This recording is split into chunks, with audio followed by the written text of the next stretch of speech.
Atlanta last week at Citi Field. All-star games, big moments on the field, fans young and old making their way to the ballpark, and stormtroopers. It's Star Wars night at Citi Field. Da, da, da, da, da, da, da. Mr. Met's a Jedi Knight. Watch out, world. At Citi Field in New York, the New York Mets play the Atlanta Braves. Tuesday Night Baseball is presented by Citi. And a pleasant good evening, everybody, and welcome to Citi Field. I'm Gary Cohen. Keith Hernandez and Ron Darling join me in just a moment as the Mets play Game 2 of their 4-game series against the Braves. Atlanta won it last night 2-1. The Mets took a 1-0 lead into the ninth inning, but key defensive plays made and not made on either side spelled the difference in this game. In the top of the ninth, Bobby Parnell with a couple of men on throws a high fastball. John Buck doesn't catch it. It's a pass ball, moving runners to second and third and setting the stage for the Braves to take the lead. Then at the bottom of the ninth, Craig Kimbrell struggling with two men on. Justin Turner hits a sinking fly ball into left center, and Jason Hayward makes a magnificent catch to save Kimbrell and save the Braves and their 2-1 victory. And the defensive plays wound up being the key on both sides. Well, ironically, Hayward had only played 3 games in center field and 5 in his career.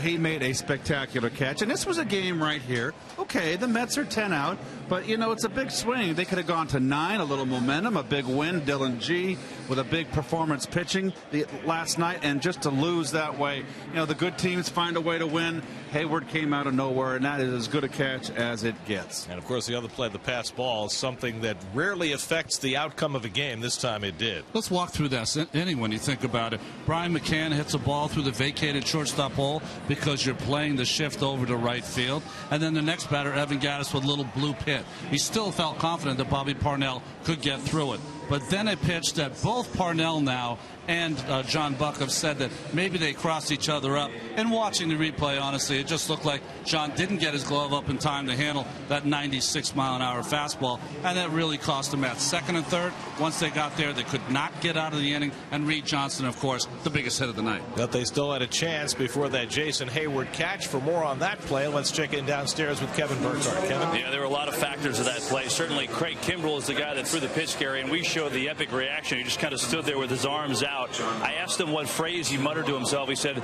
I just could not believe he made that catch. He said, I was battling all night, mental grind against the rain, and I hit a guy, I walked a guy, and there he saved me. I just could not believe it. Reed Johnson had a good account of it because as we showed his reaction to jumping for joy after the catch.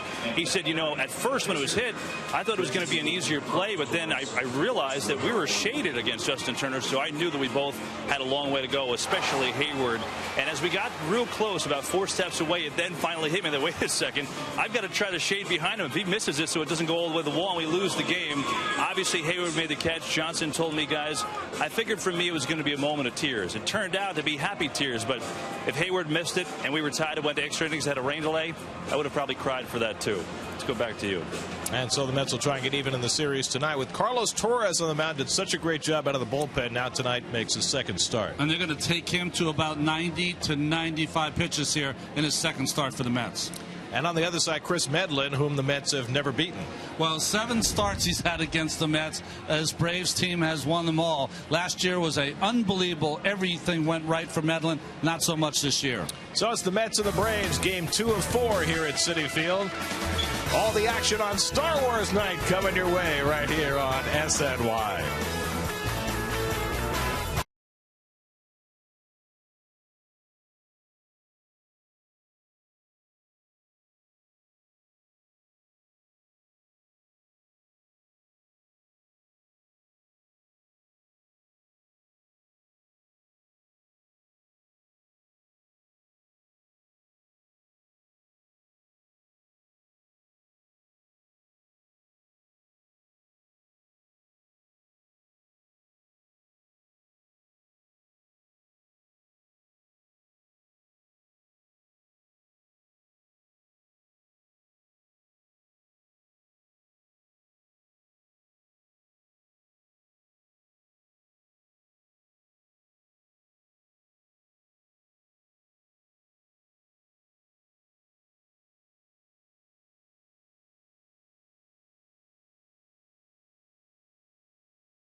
to a life less routine, the Lexus RX. By Elysium from the director of District 9 in theaters August 9th. By Topps, rip a pack and collect all your favorite New York Mets. For giveaways, follow Topps on Twitter at Topps Cards and on Facebook.com/Topps. And by Mazda, if it's not worth driving, it's not worth building. Get to Citi Field this Thursday for your David Wright figurine presented by Topps. The first 10,000 fans attending the 12-10 game against the Braves will receive a David Wright figurine. Get to Mets.com for tickets. Mets and Braves getting set. Carlos Torres, his first Citi Field start as a Met. First pitch coming right up.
Atlanta Braves, same starting eight for Freddie Gonzalez as last night when the Braves were shut out until the ninth inning. They managed just 2 runs and 6 hits. Braves team that's been winning one, losing one, winning one, losing one, and with that expanding their lead in the National League East, which now stands at 7 games. Well, they're doing it because the rest of the division is playing 500 or less baseball. Carlos Torres, who played such a huge role when the Mets really made a nice run with their bullpen as the long man, now moved into the starting role, his second start. And the best number you see there, of course, is the 2 runs given up in 22 and a third innings pitched. And we'll take a look at the Mets' Lexus defense. And of course, that's obviously brought to you by Lexus, your Lexus dealers. And the 6 outfield assists from Marlon Byrd, who has just been all everything. It's probably been the MVP of this ball club with the year that he's having. Davis is at first base again. Right, Quintanilla Murphy. And Lagares gets the start in center. Drive around the majors presented by Cadillac. Miguel Cabrera had to come out of the game last night for the Tigers with a hip flexor injury. He's day-to-day. Jason Grilli goes on the DL. That's a big blow for the Pirates. He had to come out in the 9th inning last night with forearm tightness. And the Tampa Bay Rays now just a half game out of first in the AL East. They've won 18 of 20 after Matt Moore got his 14th win in shutting out the Red Sox last night. 2-hitter for Matt Moore, one of his best games of the year. Andrelton Simmons will lead it off for the Braves. The 23-year-old shortstop went 1 for 5 last night. It'll be Simmons, then Jason Hayward, and Justin Upton against Torres, who made his first start as a Met the Saturday before the All-Star break. So that was 10 days ago, his first outing since then. And he misses up and in with his first pitch to Simmons. Torres in his first start went 5 innings, allowed a run on 5 hits. He held the Pirates scoreless for the first 4 in that game, faltered a bit in the 5th, but then got out of a bases loaded jam with only 1 run scoring. Simmons hits one deep to left. Young goes back right near the wall, and it's out of here.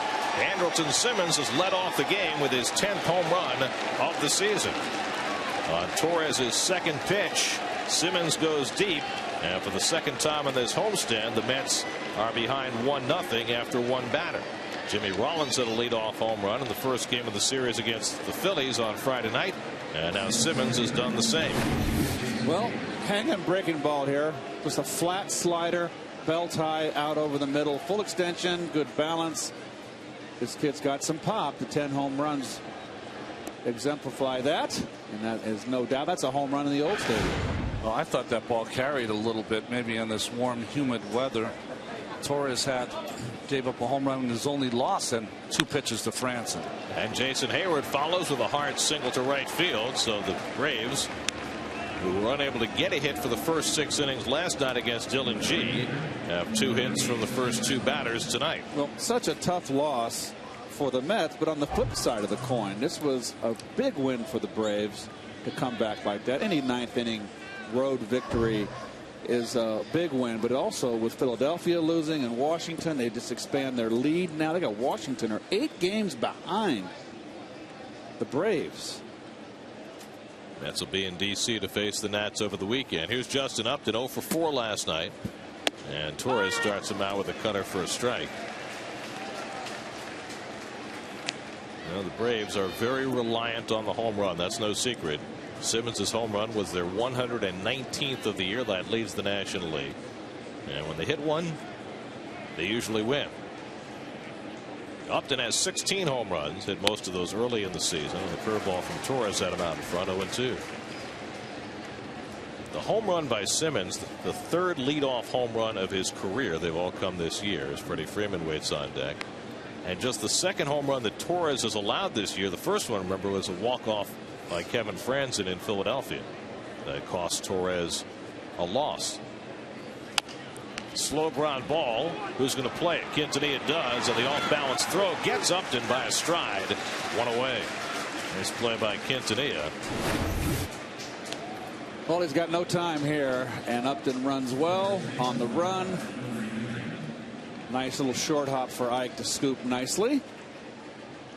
Quintanilla was playing a double play depth, allowed him to get to that ball just quick enough. Is Upton hurt? Because he's running like he's hurt. Yeah, he's not running hard. Absolutely. But just small little steps, like he's not really pushing it. I mean, those last couple of steps before the bag, it looked like he got a little flat-footed. It was odd. Or in between strides, maybe. So Hayward at second with 1 out. Now Freddie Freeman. Freeman 1 for 3 last night. He had the first hit against Dylan G to break up his no-hit bid, leading off in the 7th. Freeman 9th in the National League with that .311 batting average, 7th in the league in RBIs with 64.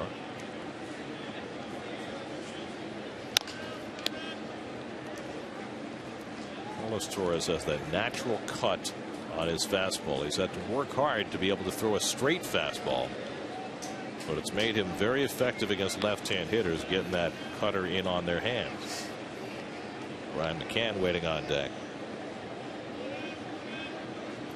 For Torres, this is his 8th career start. His first 6 came as a member of the White Sox.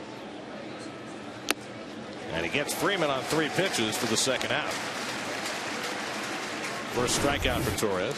Well, Freeman has a little bit of that uppercut swing. You can see it right there. And you can get him out up and away. If he drops that back shoulder like that, he's not going to be able to touch that pitch. But he's had himself a heck of a year.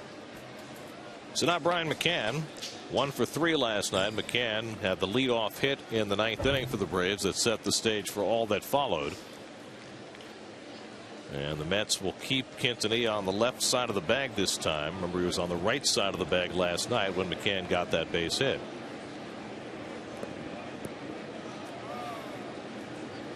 Quintanilla is keeping Hayward close, making sure he doesn't get too big of a lead in case of a base hit here by McCann. Just give your outfielders a chance to throw him out on a base hit.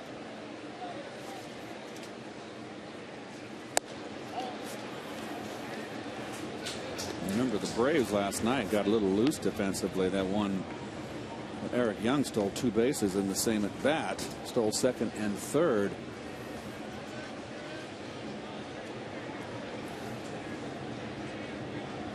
One 1-0 to McCann, and this is outside. 2-0 with Evan Gattis waiting on deck. Control pitcher like Torres has had about 10 days here now in between starts.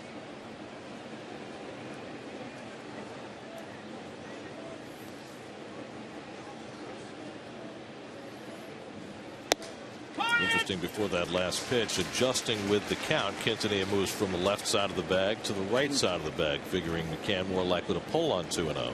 Now we're learning. Well, it's an adjustment the Mets did not make last night because it was a 2-strike count to McCann, and Parnell worked him away, and predictably he hit the ball away through that vacated shortstop hole. He hit it right about where Hayward is with his lead. And the cutter misses inside, and it's 3-1 to McCann.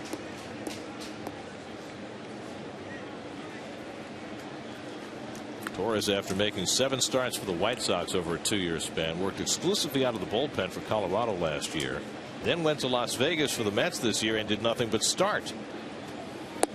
There's ball 4, and McCann's on with a walk. But then he was called up, put back in the bullpen, and now he is starting again. So he's shown that he can have the flexibility to fill both roles. Took over in the Mets rotation when Sean Markham got hurt, and the Mets today have cut ties with Sean Markham. They have asked for unconditional release waivers because Markham, after having the surgery last week, the thought is he won't be able to pitch anymore anyway, and the Mets don't have any control over Markham once the year's over. So he is now a released player. 2 out and 2 on. Here's Evan Gattis, 2 for 4 last night. Playing left field again tonight. He takes a cutter for a strike. Gattis very, very awkward in his stance, in his swing, but extremely dangerous. Takes a big rip, and he is a big horse up there. Very strong. 14 home runs, 38 RBIs, both leading major league rookies. The curveball foul back, and it's 0-2.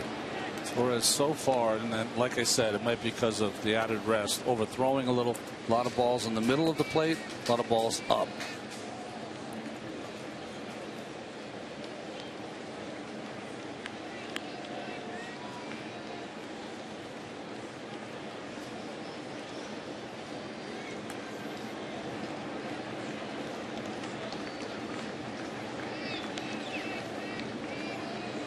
Two out and 2 on. Torres ahead on Gattis, 0-2. And he laces one into center for a base hit. Hayward trying to score. Here comes the throw by Lagares. It's up the line, but Buck able to make the tag, and he got him.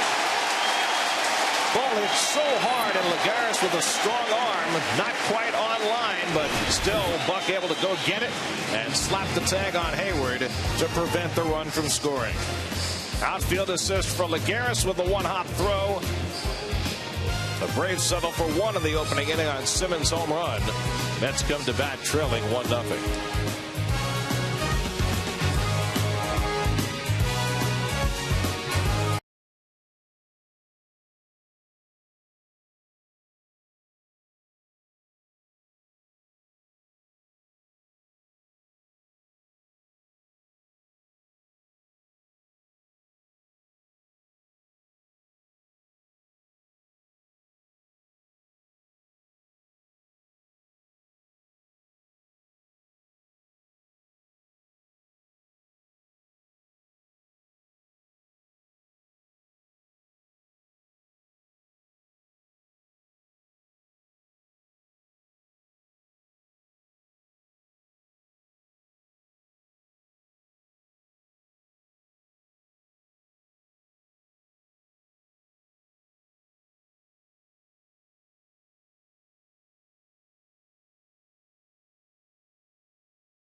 To bat in the bottom of the first inning. Here's your Geico Mets starting lineup. Eric Young continues to occupy that leadoff spot every day. Juan Lagares getting a rare start against a right-hand pitcher, and the Mets are happy already that he's getting the start. Just made a terrific throw to gun down Hayward at the plate.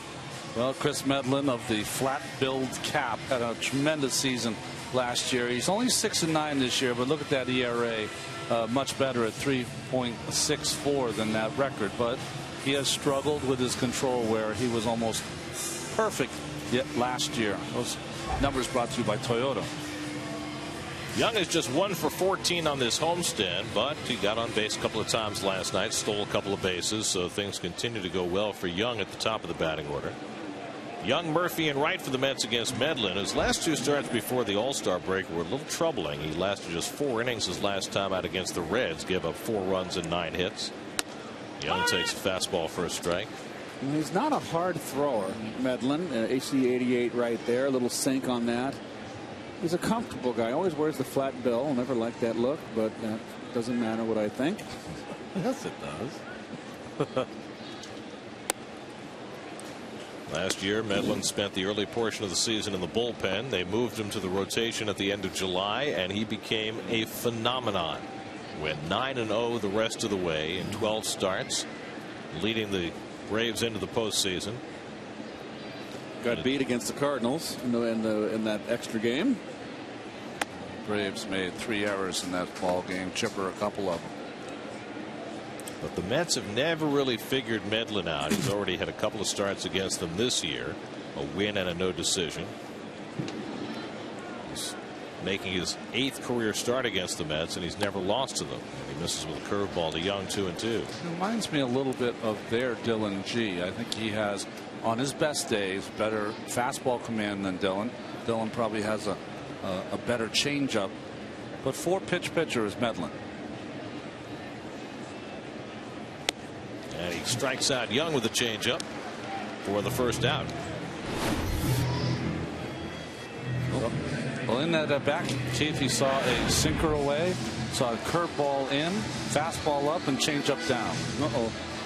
Is that the bar in Star Wars? Look at the guy in the Met jersey rocking it out.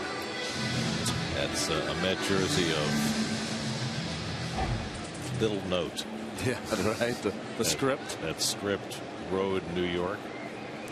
Not a favorite of all time. Here's Daniel Murphy, 1 for 3 last night. And Murphy takes a changeup for a strike. Murphy just 4 for 19 against Chris Medlin. Medlin's now made 18 appearances, 8 starts against the Mets, so they've seen plenty of him. Another changeup grounded to the right side, and Ugla makes the play on Murphy, 2 out. We'll take a look at the Braves defense, and that is brought to you by Coors Light, as it is every night. Simmons really 8 errors over 51 games. That is outstanding. He is quite a talent. A little bit of defensive problems out there in the outfield with Gaddis out in left and Hayward in an unfamiliar position in center, but Hayward, of course, made that great game-ending catch last night. Here's David Wright, 0 for 4 last night. David starts the night 4th in the National League in on-base percentage and 9th in slugging.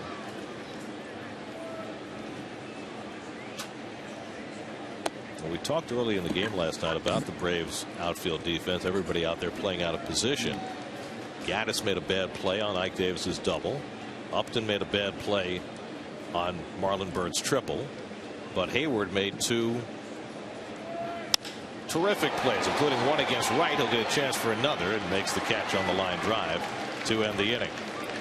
9-pitch inning for Medlin. Mets are on 1-2-3, 1-0 Braves after 1.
Mr. Met's into it. Where's his wife? We have not seen her on I know. this stand. I think maybe there's some trouble in baseball paradise. I hope not. Dan Uggla leads off for the Braves in the second inning. Uggla 0 for 3 last night. Continues his bizarre year. Hitting under 200. 6th in the National League in home runs. Up among the league leaders in walks. And leading everybody in strikeouts. Mr. Met styling. She's in the Hamptons. Oh, come on.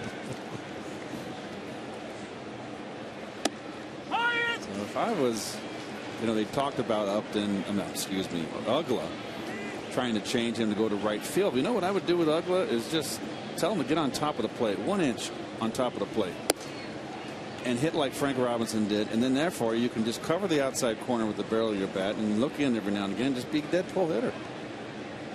That's all he wants to do. Yeah.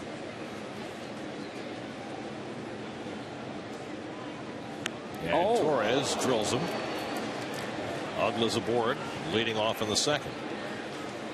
Uggla hit by a pitch yesterday. He's so solid. That ball, look at him, it just bounces off. Right off the side of the tube.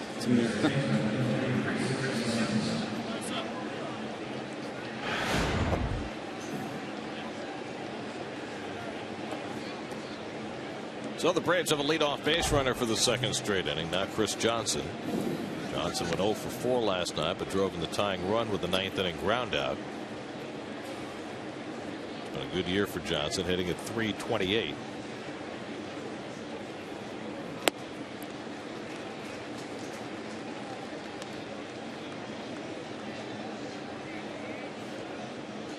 Chris Medlin, the rare switch hitting pitcher, waiting on deck.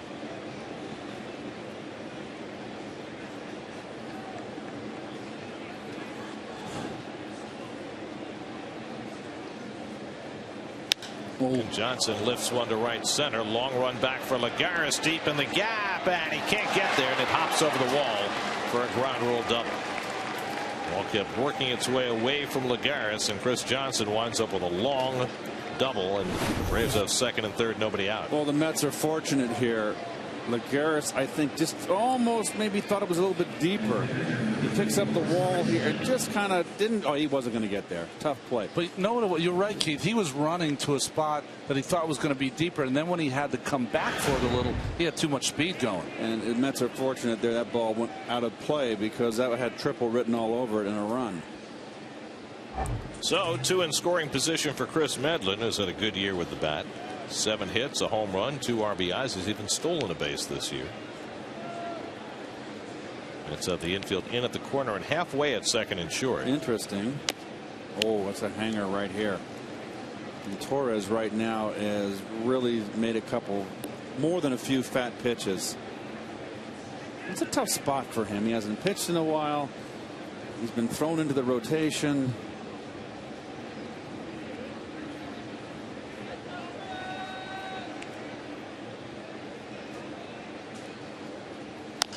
Medlin bounces one down to Davis and takes the easy out as the runners hold. 1 away. I was watching, thinking about that play that Lagares just had. Almost the same play that AG had in the '69 World Series, but he made the adjustment and just caught it off his shoe top, right? It kind of squirmed onto the warning track as he caught the ball. A similar look. You're right. Yeah, right. Good call.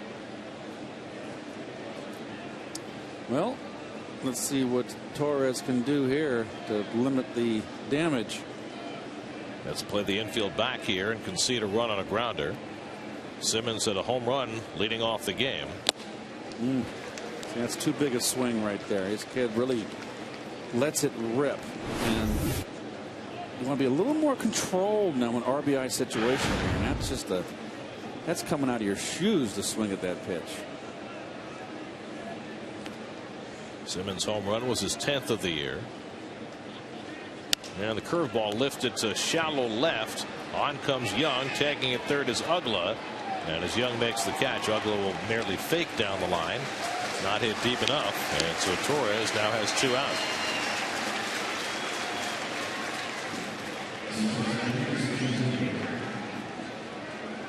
So second and third and nobody out. Torres is 2/3 of the way home, but he's got to get through Jason Hayward, who singled to right, later got thrown out at the plate to end that first inning. Hayward playing again in center field. He had missed the previous 6 games with a hamstring injury. Filling in center for B.J. Upton, who's on the disabled list.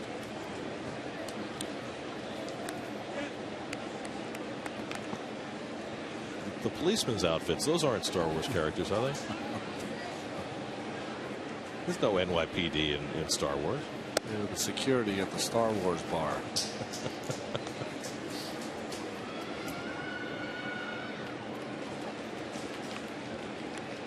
We had a Princess Leia character sing the national anthem.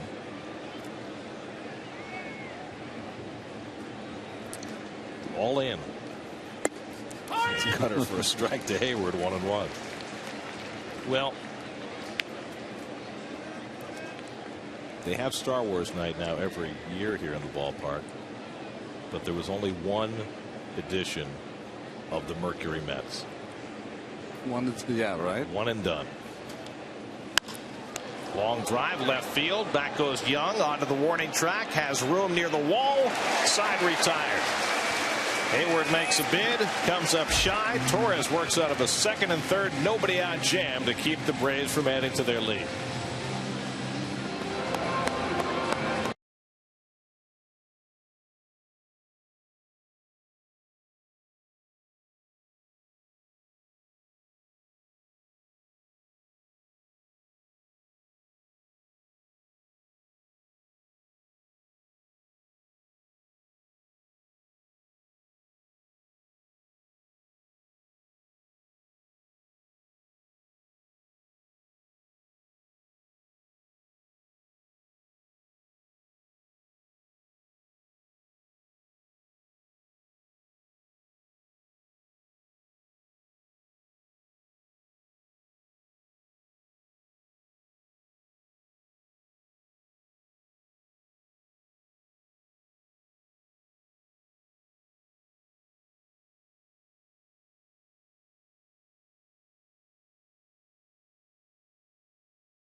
#1 mobile app for live baseball, available for iPhone, iPad, Android, and BlackBerry 10. At Bat delivers Mets baseball with live audio, stats, highlights, and more.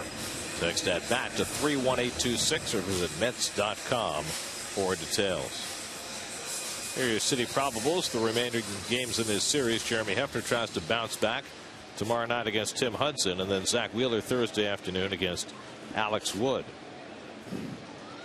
Marlon Byrd leads off in the home second. Byrd 1 for 4 last night, tripled and scored the only Met run. He's got a 6-game hitting streak going now. His average at .276 for the year. And he grounds one slowly to short for Simmons. 1 pitch and 1 out for Medlin in the second. By the way, we showed the probables for the remaining games in this series. There had been some thought about pushing Zach Wheeler back to Friday in Washington, but the decision was made to keep him on his day Thursday.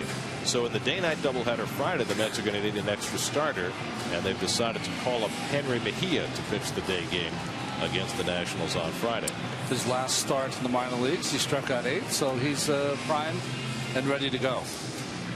Terry Collins said something very interesting today about Mejia. He said He reminded Mejia during spring training this year that 3 years ago he was Matt Harvey and Zach Wheeler. Right. He was the flavor of the month and the guy who was expected to come up with the great arm and dominate. Didn't work out that way at age 20 for Mejia. And Ike Davis tries to defy the shift with a bunt and fouls it off. I think he's going to have to disguise that a little more, though, because if he had gotten that one down, he showed it so early that Chris Johnson got a big start. See how he starts so early? And it's not a bad play, but to do it that early, Johnson was already on the grass. I mean, if you bunt that and get thrown out at first, I mean, call it a day. Again. And he tries it again. Medlin should easily be able to field it and throws him out. So Ike didn't get it close enough to the line. And the odd thing about that to me is that the last 2 games that Ike started, he's had 2 hits in each game. He had a couple of hits last night, another bullet that Freeman made a nice play on. Slumps will make you do crazy things. And, you know, when Medlin was in the minor leagues, he was a shortstop and a closer for Santa Ana Junior College. So he knows how to field his position. Well, if I'm Ike, I'm swinging the bat. I've got a small window here to get my act together. It's already been deemed a platoon that Satton's going to play first base against left-handers. So swing the bat. And it's a platoon that's about to be crashed by a third party. Lucas Duda is probably 4 or 5 days away from starting rehab games. John Buck takes a strike. So Ike has had 1 career bunt hit, but he figured after he fouled off the first one, the second one would not ensue. Buck was 0 for 2 last night. Also was hit twice by pitches, including once in the 9th inning. That set the stage for the Mets' attempted comeback.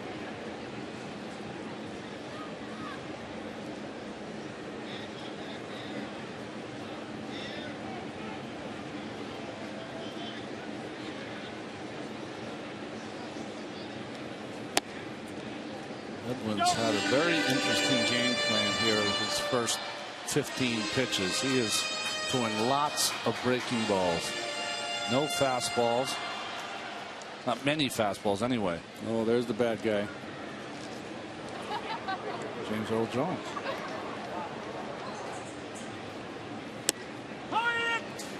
Medlin's the kind of guy that wants to keep you off stride, get you out in front, and sneak one in occasionally. He's not overpowering. He knows how to pitch.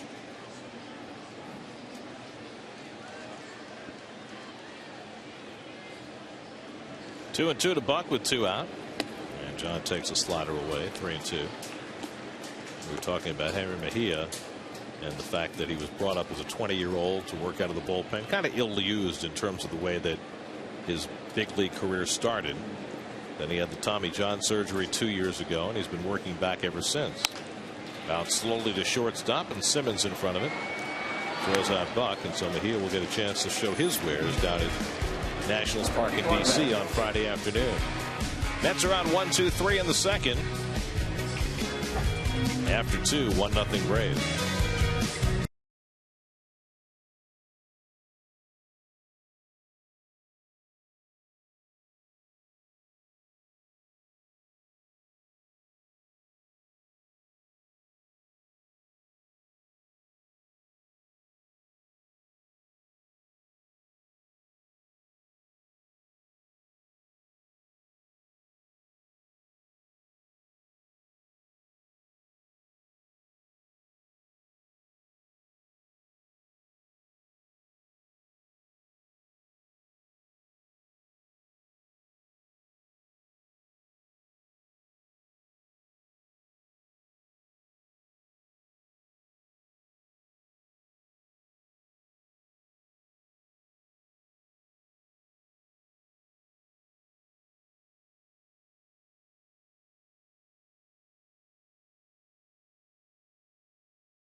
We'll do that, Darth, as you wish.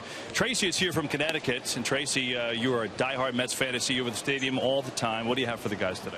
Hi, guys. Thanks for taking the time. My question is, with all the excitement of the young arms that are here now and that are coming, what do you see the catching position like in the next few years?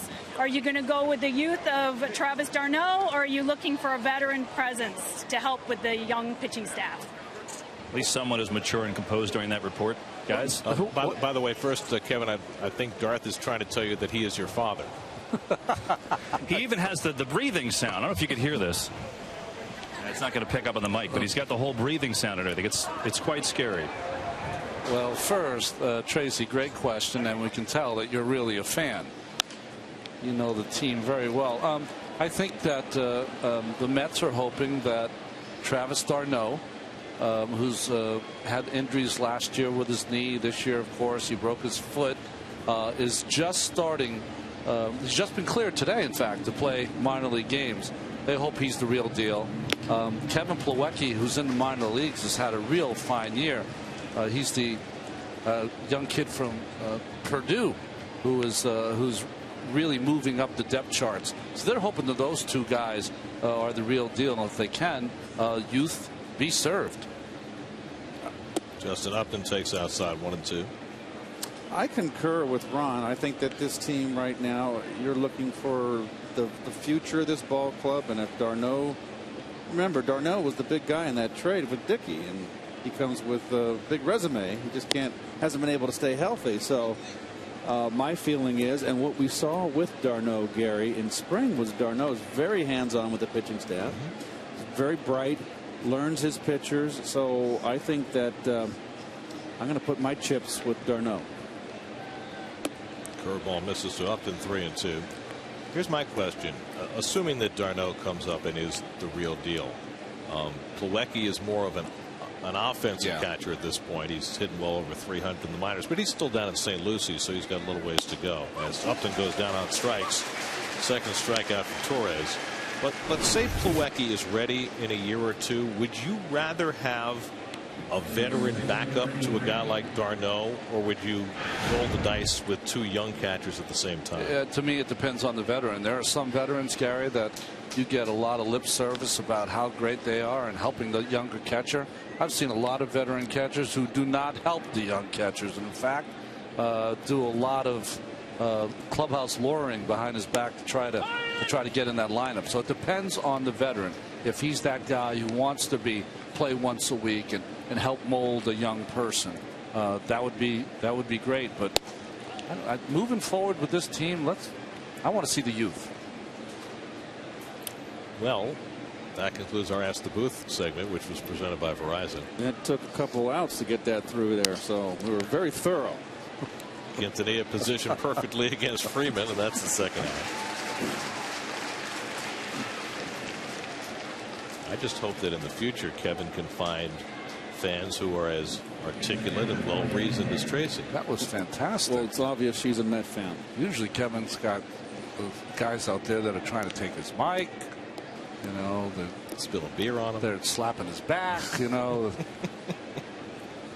have some decorum out there. Tracy was great. Brian McCann takes a curveball down. McCann drew a walk his first time up. Walks are not a big part of Torres' repertoire. Only 3 walks in 25 innings now. Terry Pendleton still has the hands there, the first base coach. 22 years after his National League MVP season. 91, that's right.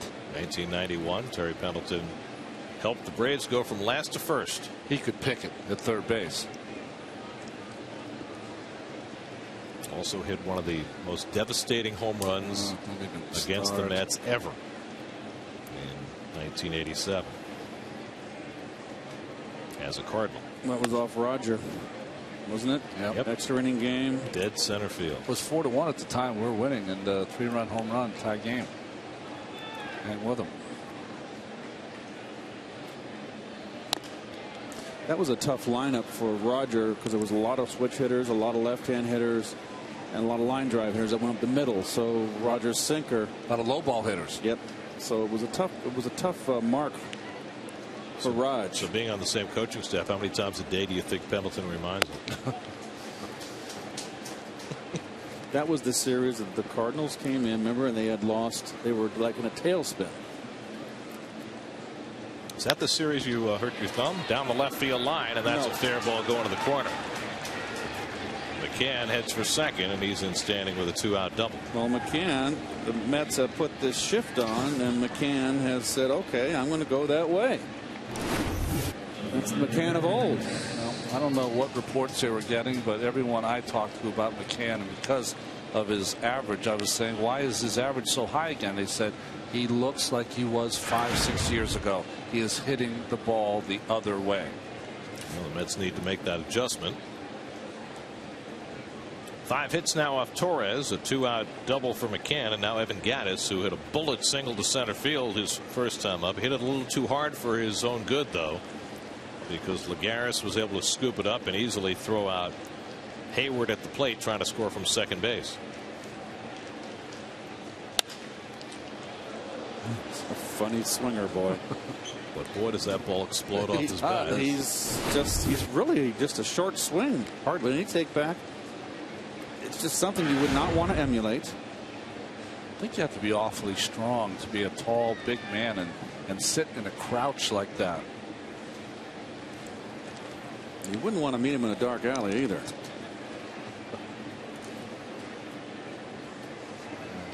What was his nickname? What's his nickname, Gary? Is it Blanco Oso? Oso Blanco. Oh, there you go. El Oso Blanco, the white bear. Curveball drilled foul. Boy, coast to coast. Well, let's see. He's hit a bullet to center, a bullet foul down the right field line, and now a bullet foul down the left field line. Torres has him right where he wants him.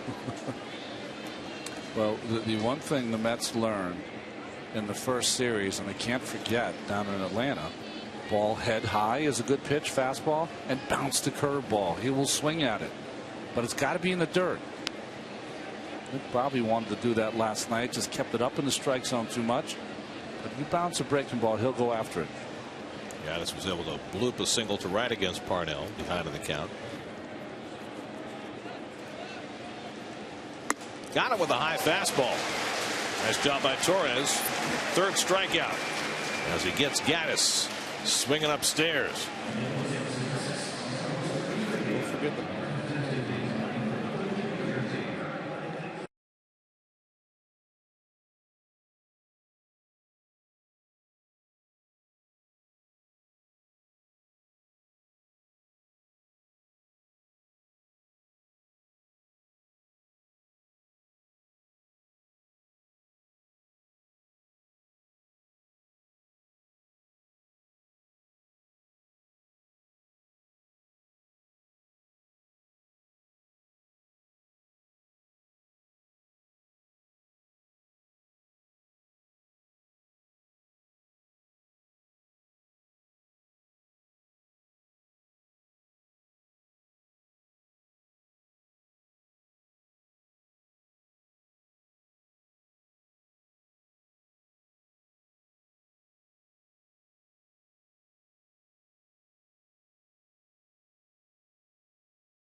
Welcome to City Tuesdays, where City credit and debit card holders enjoy savings and benefits at Citi Field.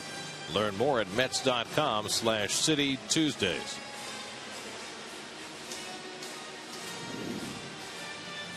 Can you hear it? I can hear it.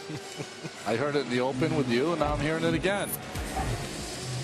I wanted to do it Bill Murray style. I thought you were brilliant. Oh, Bill Murray is the lounge singer. Star Wars. Sweet. Nothing but Star Wars. Though we had some showers before the game, the tarp was on the field for a little while. Nice looking clouds on the horizon. That's looking to get something going against Chris Medlin, who's retired the first 6. Juan Lagares will lead off.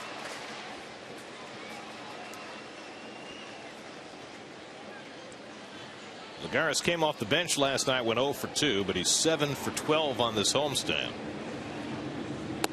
And takes outside for ball 1. But today is a step in the development of Juan Lagares, who's been in a strict platoon with Kirk Nieuwenhuis and steps out of that platoon tonight to get the start against the right-hander. Interesting, the choice is a right-hander who doesn't have overpowering stuff, more of a control pitcher. If you're sitting on the bench, just Quintanilla on deck. What are you seeing from Medlin? You're not seeing a lot of pitches in. That was in, but it's a changeup. So you're not seeing a lot of fastballs in, whether you're right-handed or left-handed hitter. So most of the pitches are away from Medlin so far the first time through.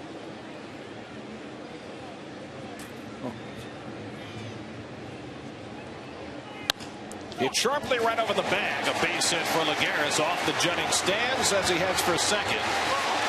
And he's in standing with the Mets' first hit of the night, an opposite field double.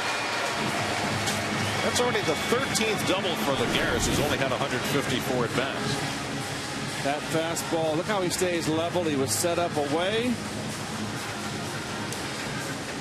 And he's shown the ability to go the other way.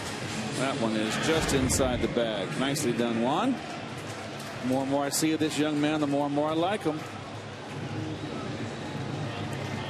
So the Mets have the tying run at second with nobody on. Now Omar Quintanilla.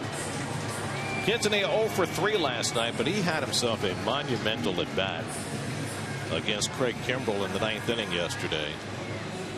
Worked the count to 3-2, fouled off some really tough pitches before working out a walk that gave the Mets a chance with 2 out in the 9th.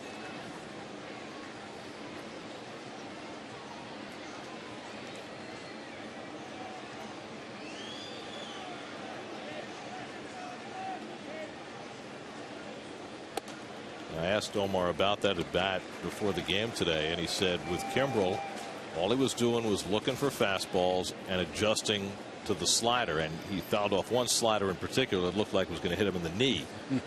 And he said he was able to do it because it stayed on a similar plane. But it struck me when he was talking about that, Keith, that it echoed a lot of what you talk about with hitters looking for breaking balls and getting surprised by fastballs. Here Omar says he was looking exclusively for fastballs and adjusting from there. Well, number one, Kimbrell's going to throw this fastball predominantly, and you don't want to fall behind Kimbrell. There's certain pitchers that have such outstanding stuff, and Kimbrell's one of them, that you can't let a fastball pass, and you got to be ready for it.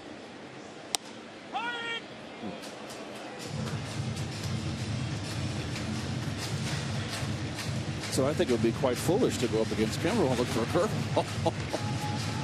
It's not only that, when he has his good one, you're not going to hit it anyway. Right. Lagares at second and nobody out. Quintanilla looking to at least move him along. But behind in the count 1-2. Takes the changeup high, 2-2. It's been a struggle for Medlin his last 2 starts before the All-Star break. 0-2 with an 8.4 ERA. He's had trouble locating his fastball, but he's thrown some terrific ones so far already tonight. Roger McDowell, pitching coach for the Braves. And Quintanilla lifts one to center, tagging at second Lagares as Hayward goes back, sets up. Lagares is heading for third. The throw coming from Hayward not in time. So it's a productive out for Quintanilla to get Lagares to third base. Whenever I see that kind of at bat, I always put a little star there because it's only in F8 in your scorecard, but it was a good at bat and productive at bat. It looks like the Braves are going to do the same thing as the Mets did earlier when Torres was up, and that they're going to bring the infield in. Torres in his career 2 for 14, no homers, 1 RBI.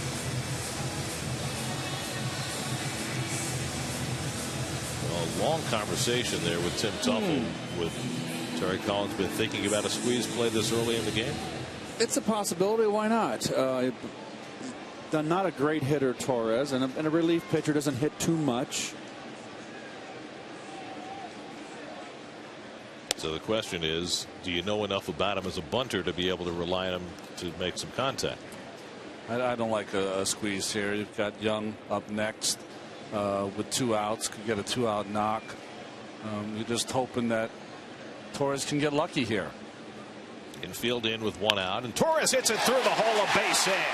That chases home Lagares to tie up the ball game. Second career run batted in for Carlos Torres, and it's a 1-1 game.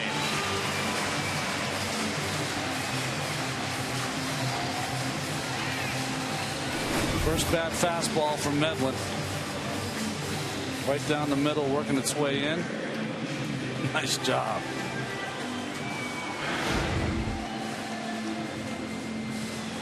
So the Mets get even. Lagares with a double. Quintanilla moves into third, forcing the infield in, and Torres takes advantage with the tying hit. Now Eric Young, who struck out his first time up.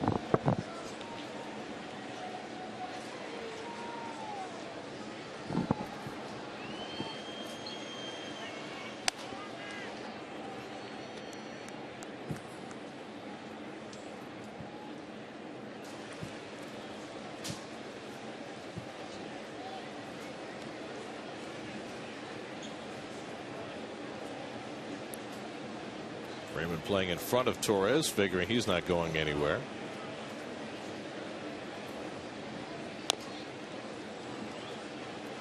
And this is the first real cold spell that Young has found since he joined the Mets. Been with them a shade over a month. 1 for 15 on this homestand. Daniel Murphy waits on deck.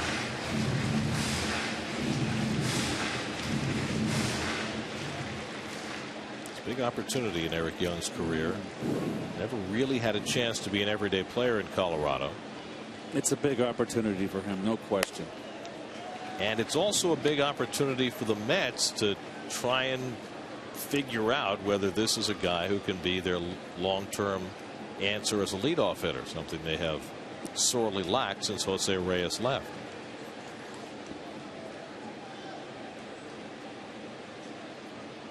Curveball will tap her back to Medlin. He'll have to hurry. Got him. Very close play at first base. And Medlin just gets Young for the second out as Torres moves up. It was the bare hand that saved him. Bare hand thrown in the same motion, gets him by a step.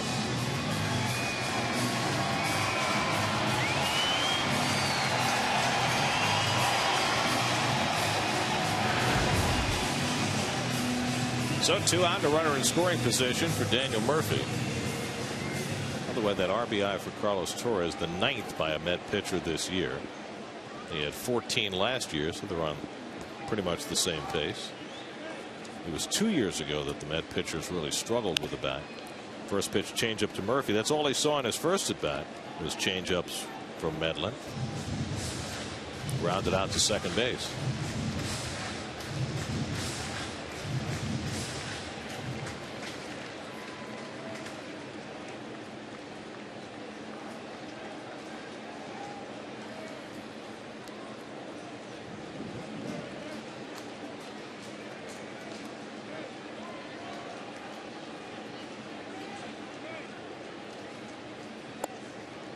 Well, he's now seen 4 pitches, all changeups. Wow. He'll get that fastball in that comes back over the middle of the plate. Probably this pitch right here. The same pitch through the Quintanilla. Right. Nationals trailing again. Giants are really in trouble. Easy play for Ugla. And he throws out Murphy to end the inning, but the Mets get even after Medlin held the Mets without a base runner the first 2 innings. Juan Lagares leads off the third, doubling over the first base bag. And after Quintanilla moves him along, Torres drives him in and ties the game at 1 after 3.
With Ron Swoboda, who's here as part of the City Alumni Association. Kevin? I know it's kind of weird. We're in left center. I feel like, Ron, we should be over there by Modell's or something. This doesn't feel right, this location. No, this is good. I mean, you know, this used to be left field, didn't it? By the way, you are here for City Tuesdays, handing out the community award, raising money for Habitat for Humanity, which is a great cause. But let me ask you, you say you love this ballpark. How would you play right field here? Well, you practice those angles in there because you need to know what the ball's going to do off those angles, or you may play a few triples. Oh, no doubt about it. You know, your rookie year, you hit 19 home runs. Just a great year, especially in the power department. You know, we're watching some of the young guys here with the Mets, like Lagares, and evaluating them each day at the plate and watching what they do. Tell me about that year for you. Was there pressure? What were you thinking as you went through that first time?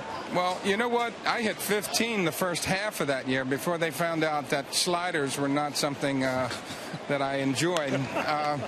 And before they figured me out, I hit 15 bombs, and it was a pure lark. I wasn't even supposed to be there in the big leagues. It was the first year rule, which was a technicality. They kept 4 of us in the big leagues who really hadn't earned the right to be there. Tug McGraw was one of them, and 2 other guys that didn't play much in the big leagues. Your first few years, obviously, on the way to the World Championship. I mean, you had the end of the run for Casey Stengel, and then Wes Westrom took over for a little bit when Casey had to step away, and then, of course, you go on and win the championship. Just tell me about the progression from Casey to Wes and then the great Gil Hodges. You know, I just looked at a picture of Casey Stengel in the hallway up there behind the suites and in the broadcast area, and I just realized that I'm 69 years old. Casey was maybe 4 years older than me back then when he was this old cruster running the Mets, and I'm like, wow, time really flew, and it flew quickly for us because we went from pretty mediocre, if that, and that's being kind, to a team with Tom Seaver, Jerry Koosman, Don Clendenin, Cleon Jones, Ed Kranepool, guys at Buddy House, and guys that made you, we were competitive. I want to use your in-division knowledge for a second as we watch Ugla tap one right. Will sling it across the diamond, and not in time. Ugla beat it out. That one handcuffed right a little bit. That was a tough play, though. I mean, that ball took a long time to get to him. Yeah. and he wasn't in a great position to throw it. If you're going to beat it out, that's the one you ought to beat out if you're Ugla or anybody. And Ugla, always a hustler, so he's on for the Braves here against Torres. So we talked to Ron Swoboda. I want to use your knowledge. You're still doing the broadcasting for the New Orleans Zephyrs. Used to be with the Mets, of course. Now they're the Marlins AAA.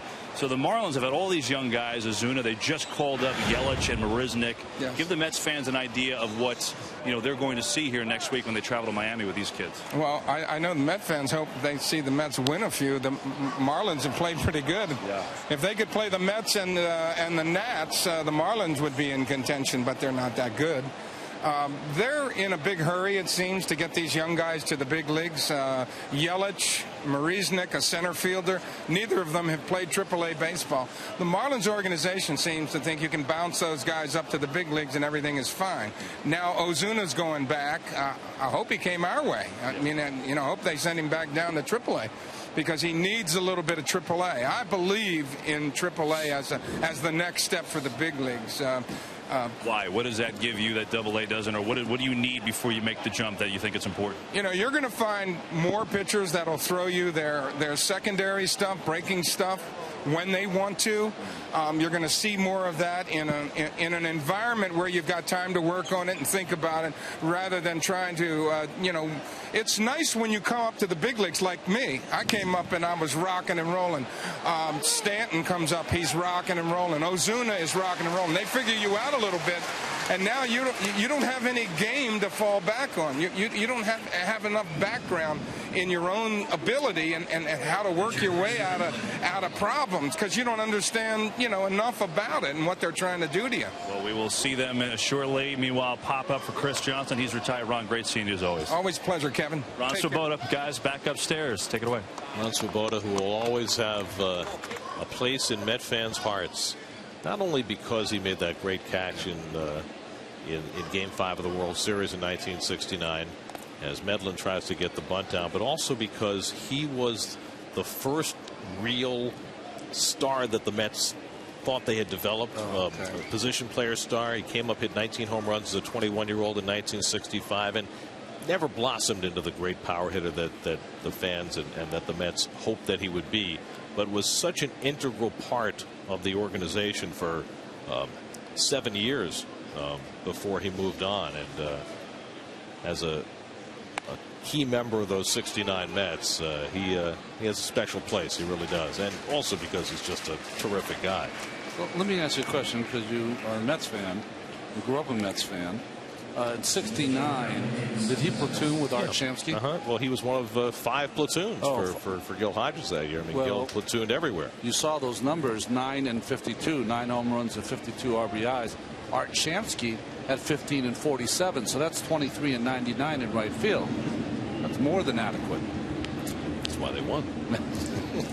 Now I get it. Gil was genius. So it wasn't so amazing. And then, of course, he made that fabulous catch, clutch catch in right field. I'm always amazed by that play. I know Brooks hit it. I was amazed that Frank Robinson, I believe, scored on that play. That tied the game in Game 4, and then the Mets won it in extra innings. I know you're told as a base runner, the ball in the air, tag up. That had to be a tough one to tag up on, though, right? It's an excellent point. Andrelton Simmons led off the game with a home run. Carlos Torres has been able to work out of jams in every inning since. That cutter finds the outside corner. 0-2. Braves have had runners in scoring position in every inning after the Simmons home run, but Torres has been up to the task.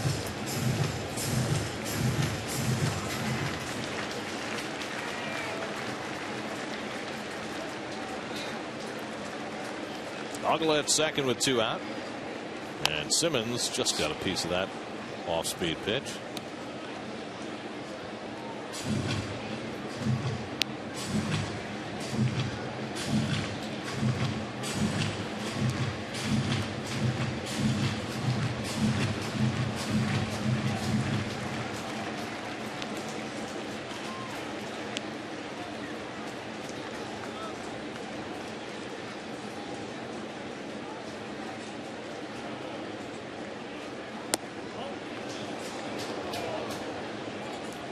looks like Torres now has kind of found the range. Got off to a shaky start with his command, and now is starting to get his ball down. And I got to say, it's when his stuff is mostly breaking stuff.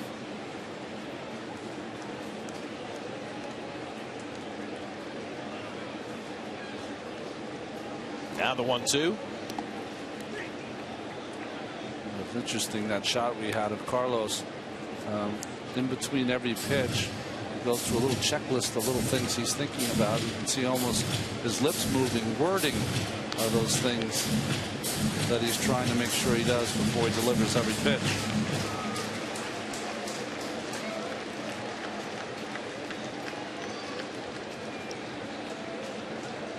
Thirty-year-old from Santa Cruz, California,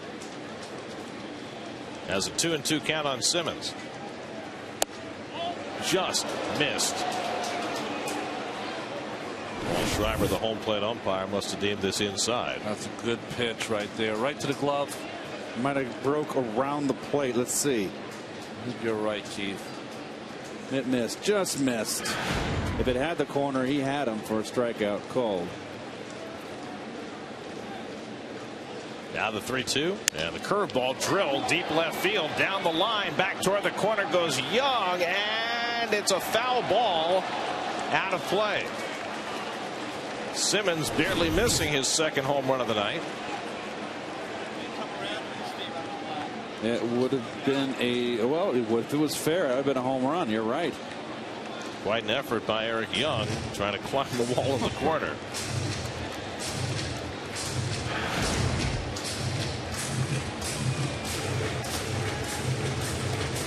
Like Spider-Man on Star Wars night. Eric Young. For a moment I thought he was going to stick to the wall.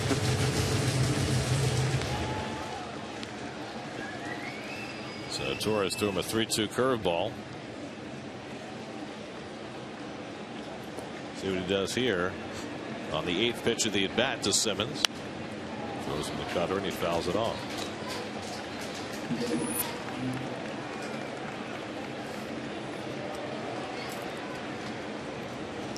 $166 million.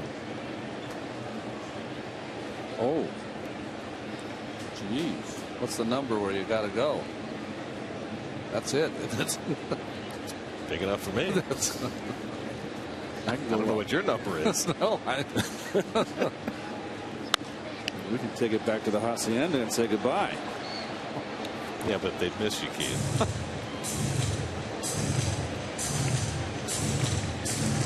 Well, Simmons has already shown he can put together a lengthy at bat. But last night, leading off the game against Dylan G, he had a 12-pitch extravaganza before grounding out.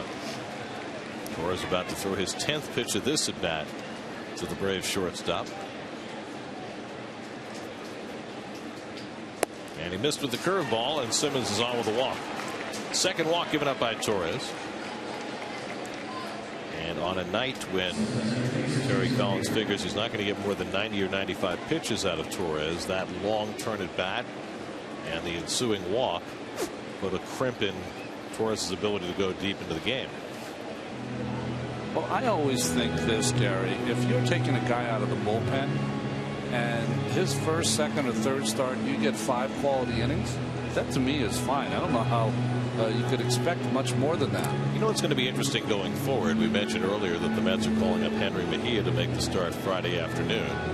And I don't think we know at this point whether Carlos Torres is better off being in the rotation or being in the bullpen. We know he's succeeded as a relief pitcher, but you wonder if Mejia comes up and pitches well Friday, would the Mets consider keeping him in the rotation and maybe moving Torres back to the bullpen? I think personally, I feel like Carlos is better suited for the bullpen for this team, because when you have so many young pitchers now, okay, we've got to exclude Harvey, but when you have young pitching in your rotation, you've got to have a quality long man out there in case they have those hiccups that they're always going to have.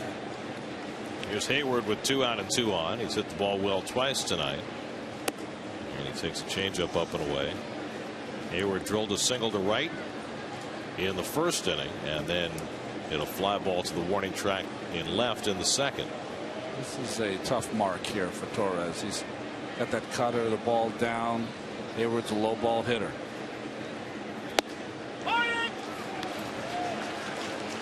Ball and a strike to Hayward.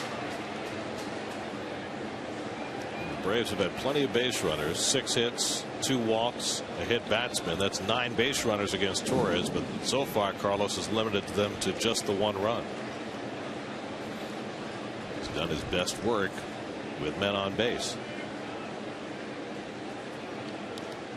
And the curveball hit deep, but foul, way up in the Pepsi porch.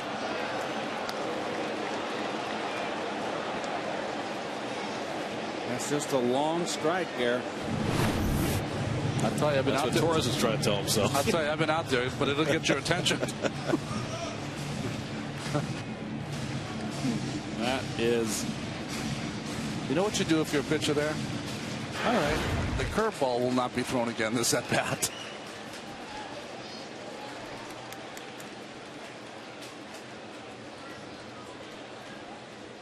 Now the 1-2 to Hayward. A little bit high. It's Bucket to stand up for it. What was that when Rusty hit the home run foul? Remember then he hit a home run at next pitch? Or was it the same at bat? This gets Montreal. Who was their closer? Jeff Reardon. Yep. 2 pitches, 1 foul, 1 game-winning home run. Next one, game-winning home run. 2 out, 2 on, 2-2 to Hayward, and he got him through the cutter in the dirt. Strikes out Hayward, and Torres is out of another jam. The Braves have now left 7. 4th strikeout for Torres keeps it a 1-1 game in the 4th.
I just want to go out there and play baseball and worry about just playing the game.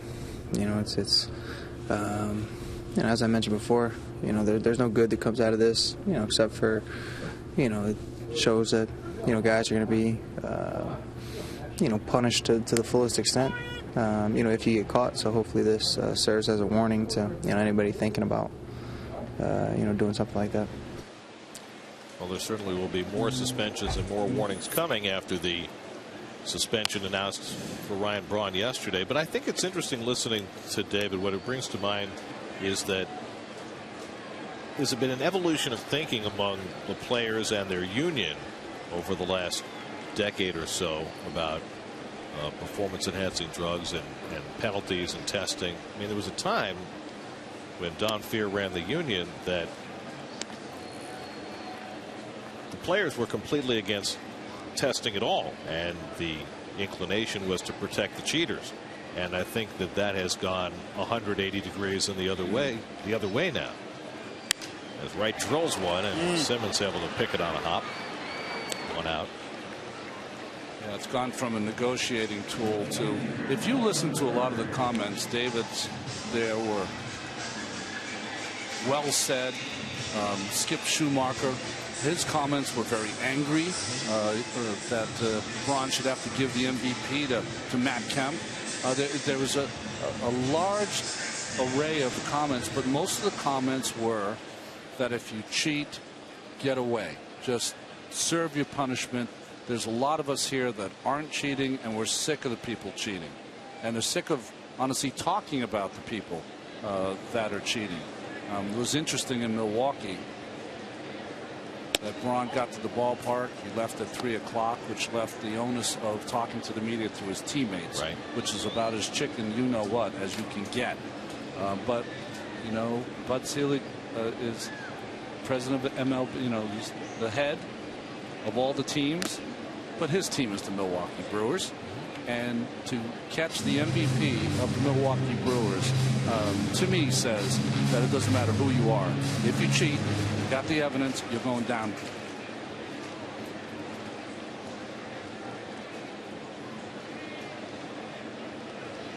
One and one to Bird with 1 out, and Marlin takes low and inside, 2-1.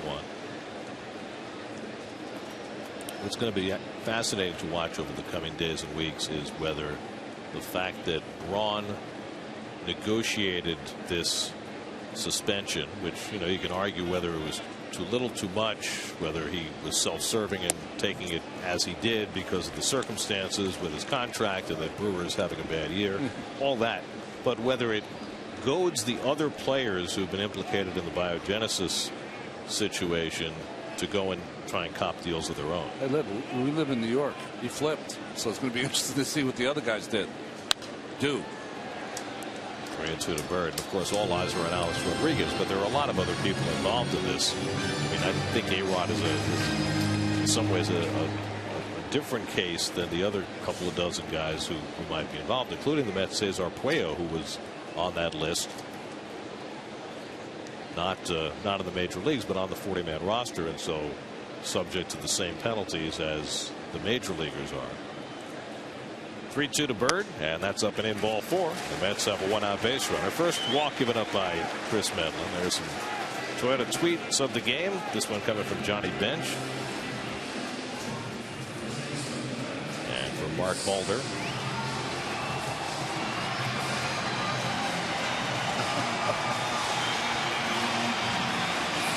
And for Kurt Schilling. Good for Kurt. Yeah.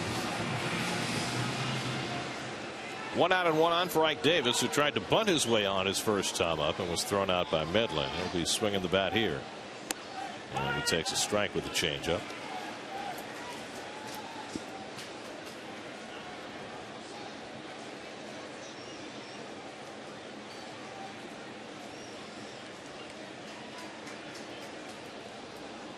Bird hurries back.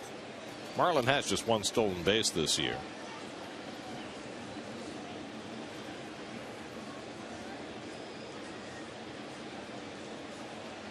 Mets have had just 2 hits tonight. And the curveball inside, and it's 1-1 to Davis.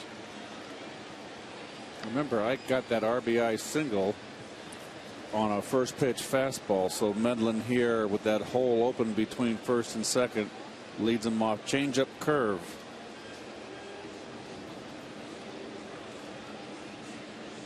And I think he's going to stay with it.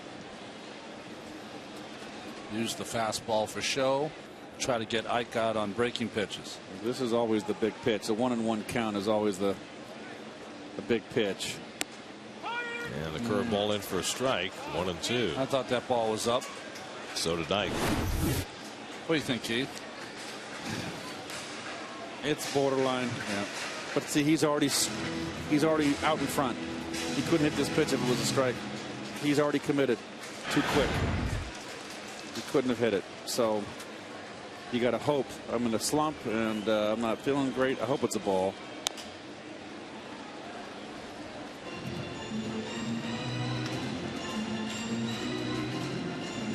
The only fastball that Ike will see. We saw the one to Quintanilla, that one he throws right at his hip and tries to break over the inside part of the plate, that fastball. Especially with the 1-2 count, he can waste it. He's going to throw it, he can miss inside.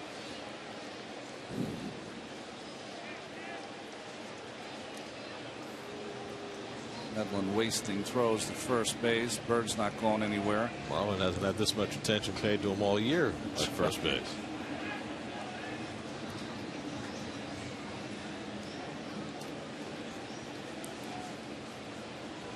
Now the 1-2. It's top foul. So seeing the changeup and 4 curveballs in this at bat. No fastballs yet.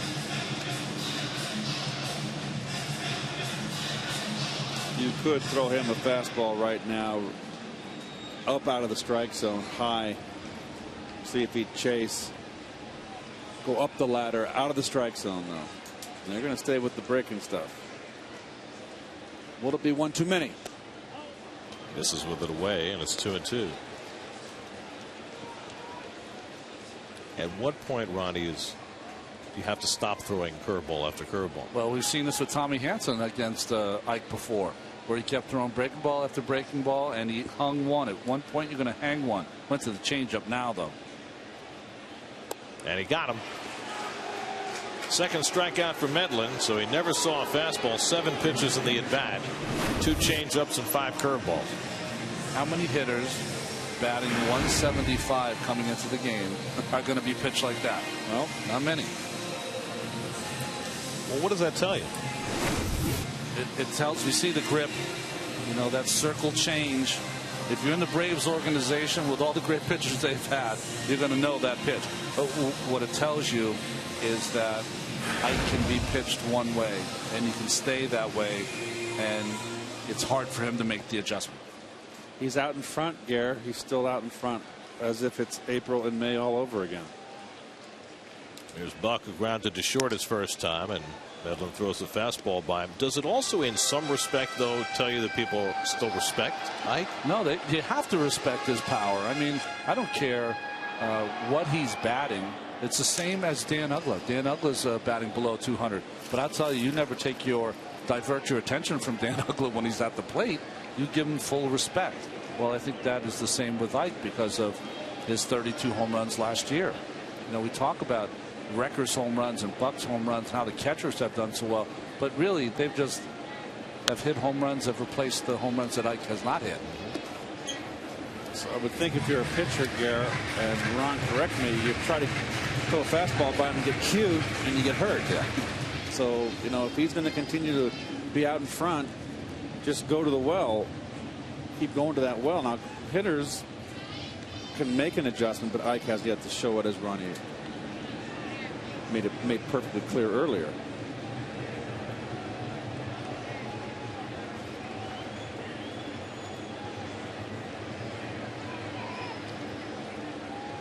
Medlin's ahead on Buck, 0-2. Nothing but fastballs for Buck. It's about where Medlin is topped out tonight at 91 miles an hour. The thing you like about Medlin is that he's got a lot of guts. He'll come right after you. He's got 4 pitches, and he is extremely confident young man. I remember his career was off to a good start. He suffered the elbow injury pitching against the Mets 3 years ago, and he took the long road back, pitched in only a couple of games in 2011. Started in the bullpen last year and then made that phenomenal run as a starter down the stretch last year. And he's only 27 years old. At a point in his career where he is trying to establish himself, even though he had that incredible run where the Braves just couldn't lose every time he took them out.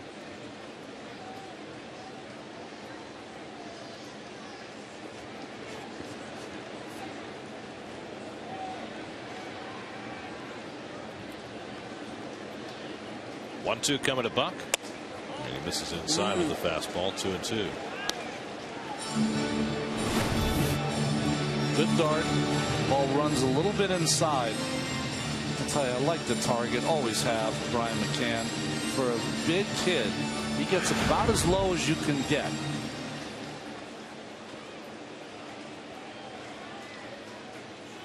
Well, it was all backloaded for Ike last year.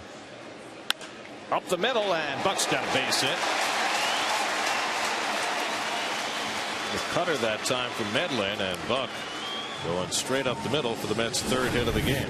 Well, nice at bat for John here. And a cutter in a good spot, but goes right out and gets it.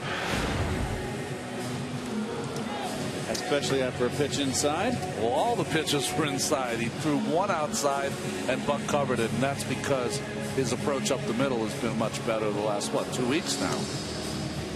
So 2 out and 2 on for Juan Lagares, who had the Mets' first hit and scored the only Met run in this game. Doubled over the first base bag in the third.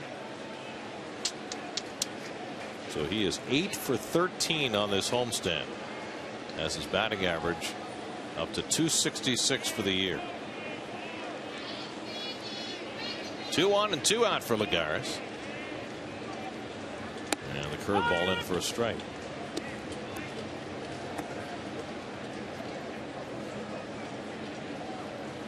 Mets are 1 for 2 with runners in scoring position tonight. Carlos Torres, the pitcher, had that hit to drive in the lone Met run.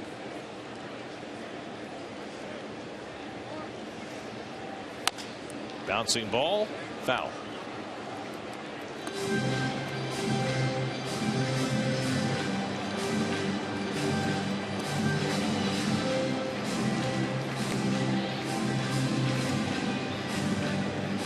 Omar Quintanilla would be next. Lagares has to find out of a 2-strike hole.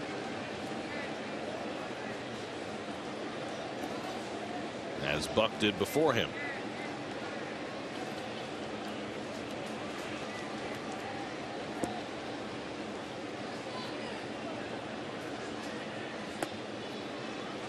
Changeup misses 1 and 2.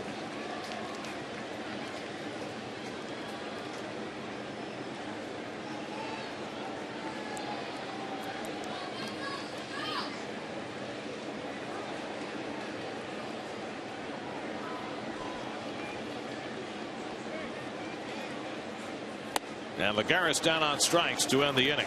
Medlin gets him with a changeup, his third strikeout. And the Mets strand a pair in the bottom of the fourth. On to the fifth we go at Citi Field. Tied up at 1.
Games on Sports Radio 66 and Sports Radio 101.9 FM WFAN. 2 more games to go in this series, tomorrow night and Thursday afternoon. Then the Mets play 4 in Washington, including a day-night doubleheader Friday, 4 in Miami, and come back home to play Kansas City a week from Friday night. Well, the Braves with a 7-game lead in the NL East. The Phillies and Nats both trailing their games tonight, so things continue to be fairly easy for the Braves with everybody else under 500. Meanwhile, the Marlins made news today, and Kevin referenced it earlier, the fact that they have sent Marcell Ozuna, who got off to such a good start and still was hitting pretty well, and their second baseman Derek Dietrich back down to Double-A from whence they came, and called up 2 more prospects in Christian Yelich and Jake Marisnick, a couple of outfielders who we saw this spring. Well, other than Matt Adams in spring training, I thought Yelich was the best player. Just outstanding left-handed hitter, hit a home run at the ballpark there in Port St. Lucie. Just a long shot to left center field. So he's got the power. He reminds me of a kind of a, let's say, Sean Green, that kind of tall, thin kind of player with a long swing and lots of power. I have not seen the other player, but I'm very surprised that Ozuna was sent down. I liked his energy, and maybe he needs more seasoning. I don't know. Well, Marisnick comes with a reputation as a Gold Glove caliber center fielder, and they were worried whether he'd hit, but he's hit very well in Double-A this year. I guess the question is, they called up Ozuna and Dietrich from Double-A. Now they go back to Double-A. They call up Yelich and Marisnick from Double-A, and Ron Swoboda addressed the question earlier: is it important at all for these guys to get Triple-A seasoning, as Upton hits one down the right field line and out of play? Well, it depends. Sometimes it depends on who the coaching staff is in AAA. Sometimes you like your coaching staff in AA. Sometimes the competition may be better in AA, or fits better in AA. Who knows? I came up from AAA. You came up from AA, didn't you? Or AAA? No, I came up from AAA. Yeah. And I think a lot has to do with age, too. Yeah. If they're drafted out of college a little bit older, maybe you can be more apt to bring them up from Double-A, as opposed if you've got a 20-year-old kid. You might want to nurse him along, give him some Triple-A, get his feet wet in Triple-A too.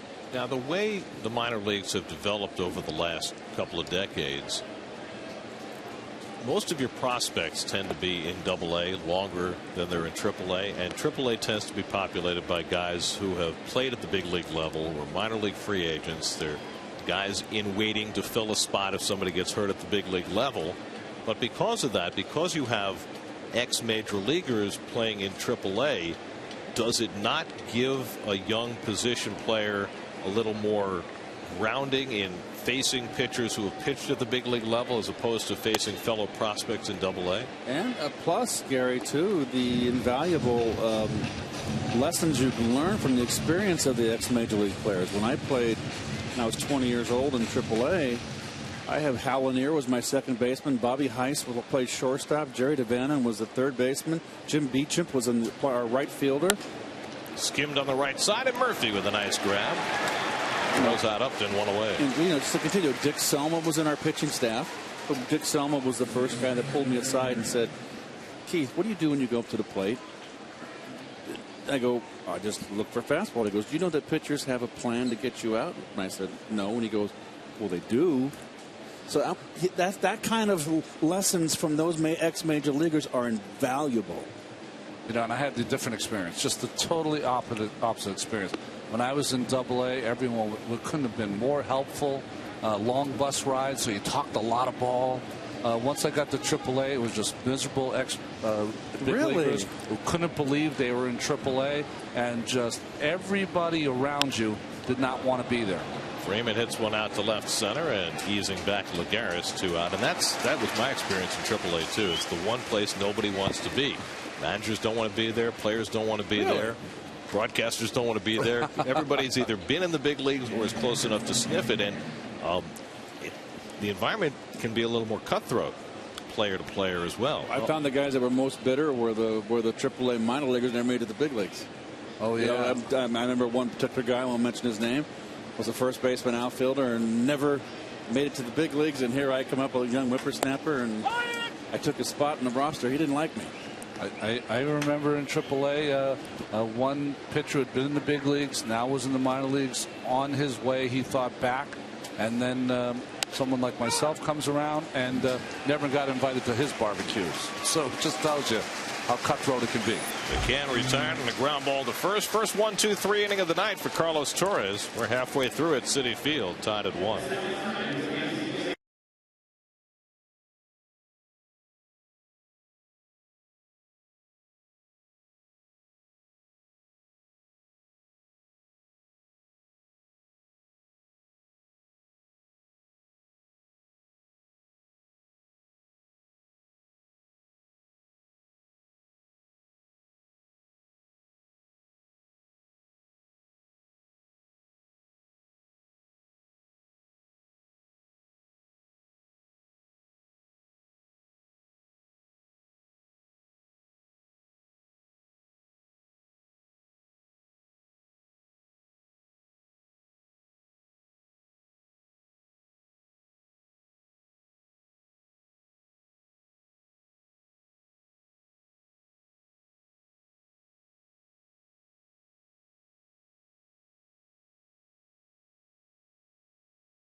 The local youth baseball league win the final SNY Play Bowl Award presented by New York Community Bank. Just pick one of the 3 finalists listed, and the league that gets the most votes wins the $5,000 grant. To vote, visit Facebook and like SNY today. Your Tri-Honda 5th inning recap. Andrelton Simmons led off the game with a home run. Carlos Torres did a great job working out of jam after jam over the first 4 innings before a 1-2-3 5th, and Carlos has driven in the only Met run. So far his second start as a Met has been a success. SNY Super Slow Motion is brought to you by your Mercedes-Benz Tri-State dealers. Visit them on the web at searchmercedes.com. You've got me thinking now, Keith, about Evan Gaddis and who he reminds you of. I got a swing like I can't put my finger on it, and should be able to because not too many people swing like him. Omar Quintanilla flied out to center field to help build a run in the 3rd inning. And Chris Medlin, who had a laborious 4th inning, misses low and away for ball 1. Medlin had been sailing for the first 2 innings, gave up a run in the 3rd, and then in the 4th had to throw 27 pitches around a walk and a single. Tapper back to Medlin, and Quintanilla is retired despite the low throw, 1 away. Some pitchers just can't throw the ball to first base. And he can. It's just honestly, when you used to make a throw like that, I don't know if Keith you would do this, but some first basemen get the throw up, they'll tell you, after you make a throw like that.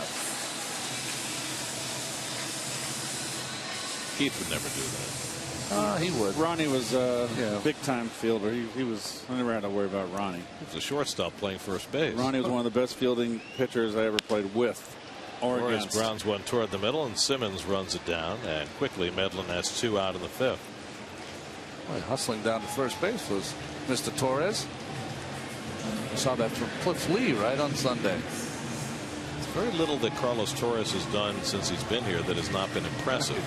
I mean, he's a 30-year-old guy who's with his 3rd big league team. He didn't show much in spring training at all, but since he has been here, he's gotten outs, he's hustled, he's worked very hard. He's got a real seriousness about him. So far, so good. Giving up 3 runs in 27 in the 3rd innings pitch.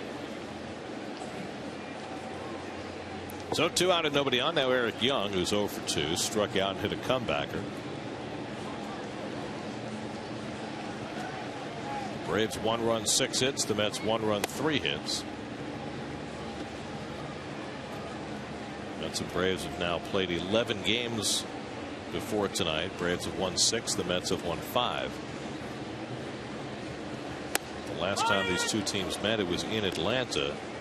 And it really marked the beginning of this resurgence for the Mets. They took 3 out of 5 in that rain-swollen series. Good curve there. That's the best curve Medlin's thrown. The Atlanta 5 and 4 days, Philadelphia, Chicago White Sox, and 1 day in Denver. And the Mets somehow survived that trip. There you go, 7 and 4 on that trip. Wow. You guys survived it. We had it easy compared to. I was home. I wasn't really worried about you 2. Medlin blows one past Young for his 4th strikeout, and he's got himself a 1-2-3 inning. These pitchers seem to be just settling in. After 5, Medlin, Torres, Mets, Braves, 1-1.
strikes out to end the bottom of the fifth. Not the at-bat he wanted, but as we've been talking about, he's been a terrific addition here for the Mets in that trade for Colin McHugh from Denver. What we've also talked about is him coming home, growing up in New Jersey. That's why this has been so special for him. Still has a lot of family down in Piscataway, Central Jersey, around the Rutgers campus area as well.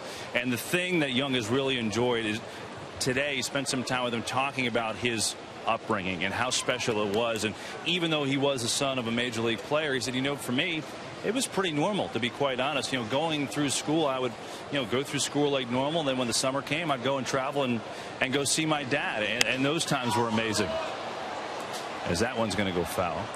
And, basically I go and visit my dad. I have great memories of that, going and really what I really enjoyed was all the attention from all the other people that gave it to me in the clubhouse. Just all the fun stuff. Steve Reed in Colorado used to always try to stuff me in the laundry basket and roll me around the clubhouse. To this day, we still laugh about that. I said, what I remember about my dad, though? I was a big football player, just like he was. His dad started at Rutgers. He said he would come to almost all of my games. He would be there for me then, and then when he would play, I would be there for him. Matter of fact, Eric Young Jr. had a scholarship offer to Villanova to play football. He said, I love playing offense. They wanted me to be the cornerback, but obviously, guys, baseball won out. And here's what I found interesting. Who did he gravitate to through his father's career? Guys that really shared time with him. Gary Matthews Jr., he said, was really, really good to me. We had a lot of good times together. As a high pop-up, Davis gives chase. Into the stands it goes. He said a defining moment for him in Milwaukee one spring training when his father was there. Prince Fielder had just signed as an 18-year-old, and they really became friends. At that time, Eric Young Jr. was 17, so he picked his brain. What's it like, the whole thing, the process? Fielder said, enjoy your senior year. At Piscataway High School, everything else will fall into place. It certainly did. But, guys, isn't it interesting, the guys that he kind of became really friendly with are the guys that also had big-time dads as players in Major League Baseball.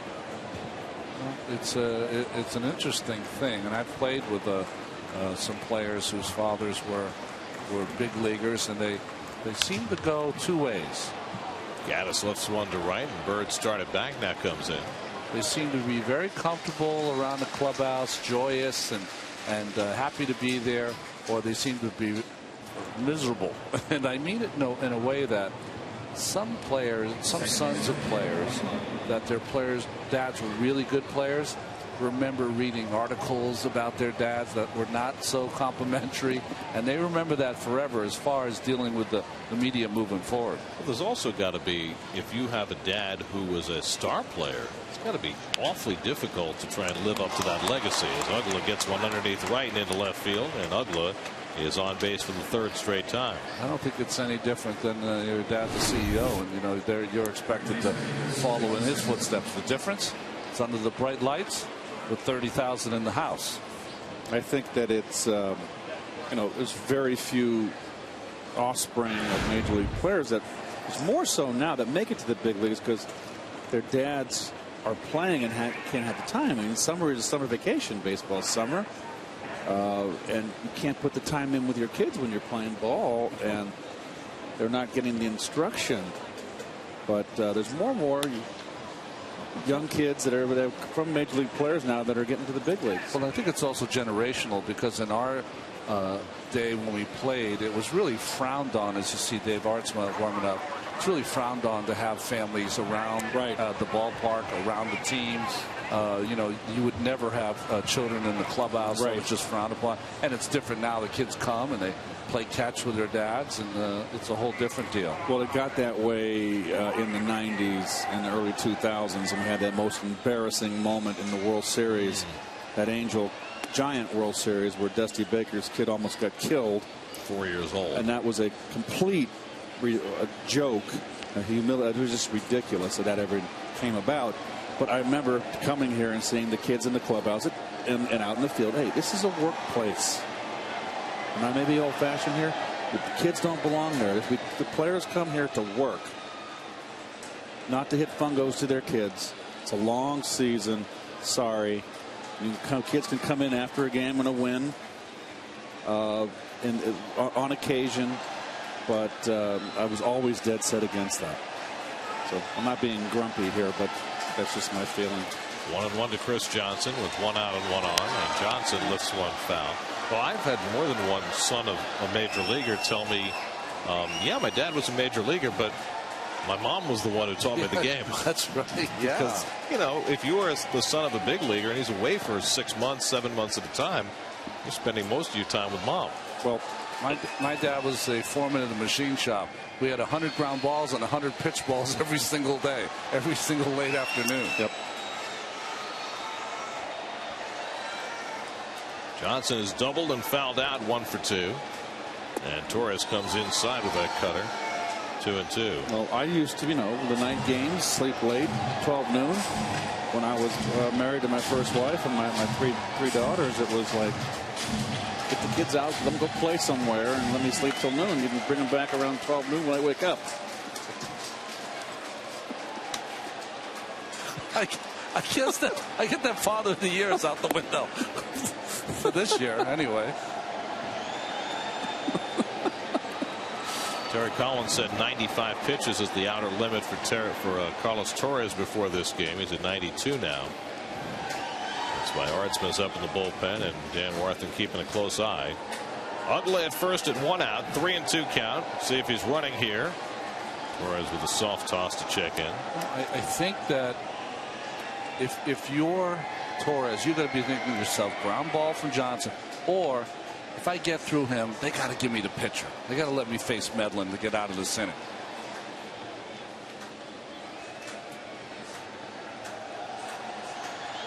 Uggla runs. Johnson strikes out, and Uggla steals the base.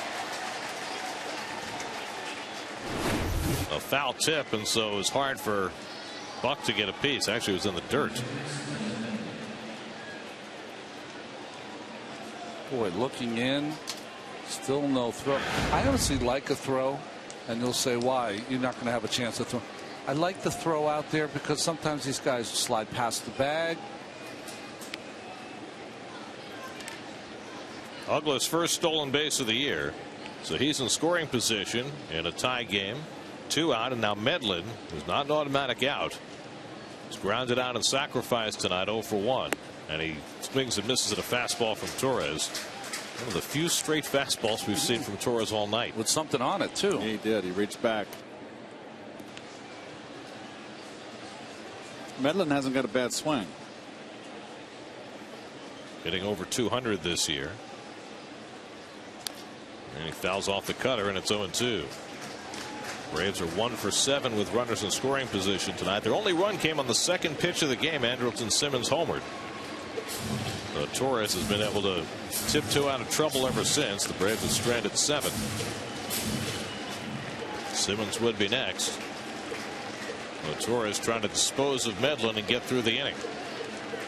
0-2. Struck him out. Carlos Torres finishes with a flourish. His 6th strikeout, matching his career high. 6 terrific innings for Torres. 1-1 game in the 6th.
Carlos Torres has much to be happy about. His second start as a Met, his second successful start as a Met. Oh, just outstanding. Look at those numbers across the board. I mean, you couldn't have asked, if you're the Mets and Terry Collins, for anything better than what he gave you there. And I know you want 6 shutout innings, but come on. Outstanding. Well, through 10 relief outings and 2 starts, Carlos Torres' ERA as a Met is now 0.94. I would say that he has acquitted himself quite well so far. Going after Harvey in those 30 games. So now the Mets with a chance to get Torres an opportunity for his first win, with 2, 3, and 4 in the order coming up against Medlin. Murphy, Wright, and Bird in a 1-1 game. Murphy drives one into left field. That's a base hit. So first pitch swinging and yet another changeup. It's all he's seen from Medlin all night. This time Murphy able to take it the other way into left center. And the Mets have their 4th hit of the night. Let's not forget the tough loss last night. This is an important game for the Mets to bounce back on. That was just a real difficult loss last night, taking that 1-0 lead into the 9th. So really, one thing this team has shown all year, when they have had those really excruciating losses, they pretty much consistently come back strong the next day. We know one thing about Terry Collins' tenure. His team and this Met pinstripes, they come to play, they hustle. They hustle for Terry. David is 0 for 2, and he takes inside from Medlin.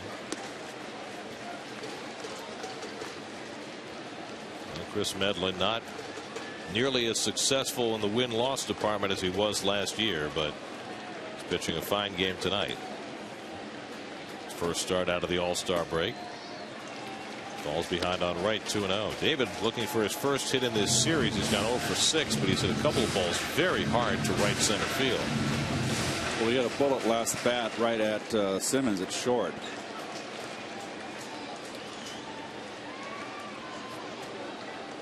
Murphy with 11 steals, a career high. It's like the second game we've seen of the Braves, but I know they've been struggling. But I tell you what, they're not impressing me at all. David drives one to left center. That's a base hit. Murphy takes the turn at second and holds there.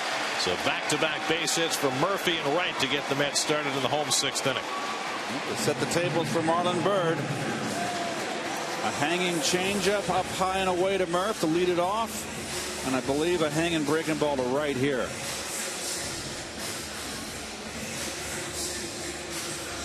Well, David Arnsma getting ready to pitch the 7th inning. Well, first, the Mets hoping to get a lead for Carlos Torres.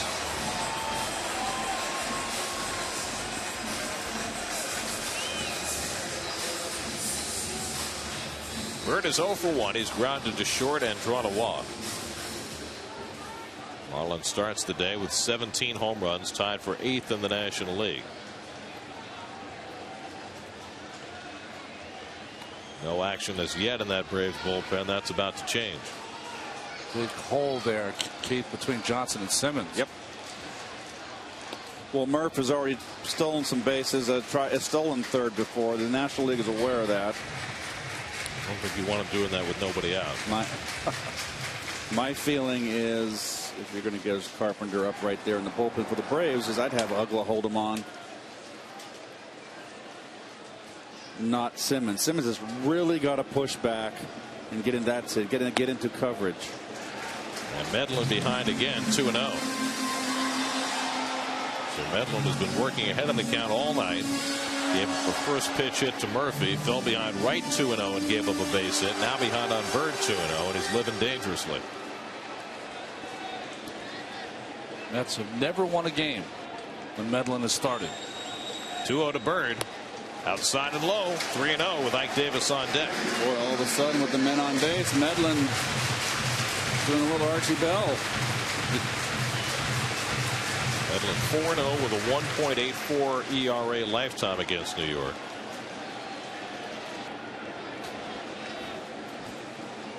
Let him swing here, Keith? No, I would not. Okay. He walked Bird his last time up. Right down the middle, 3-1.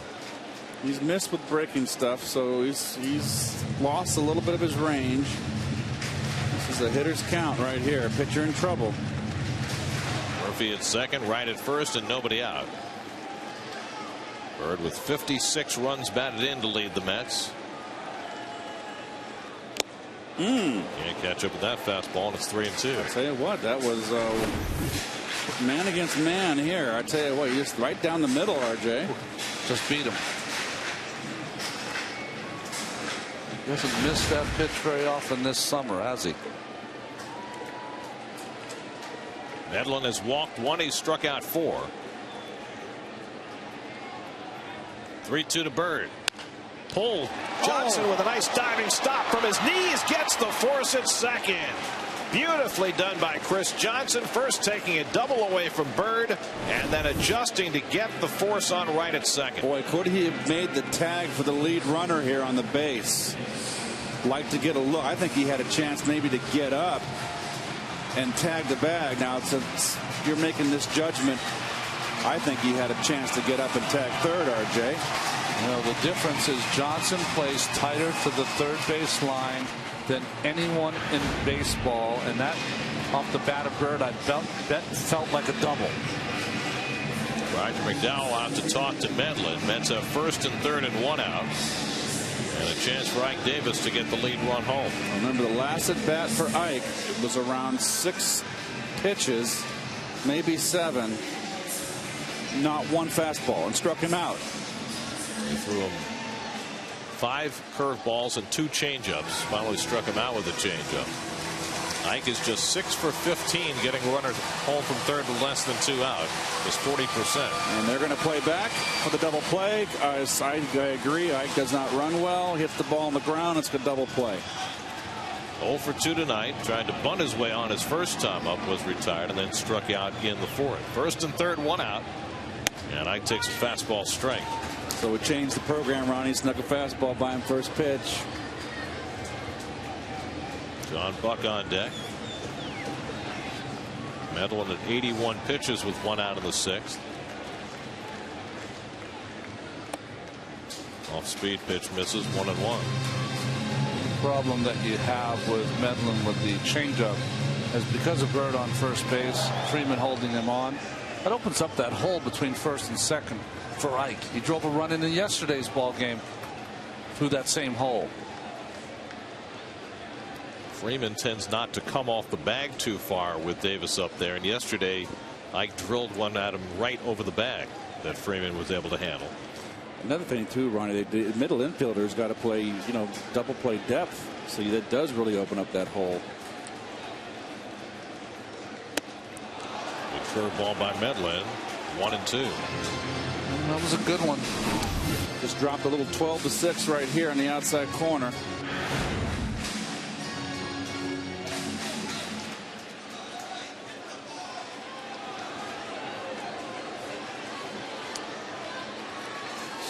Now Davis has to battle behind in the count. And the curveball drilled deep right field. That goes up to looks up and it's off the base of the wall. Murphy's in with a late run. Bird digging for third. Davis slides in with an RBI double and it's 2-1 New York.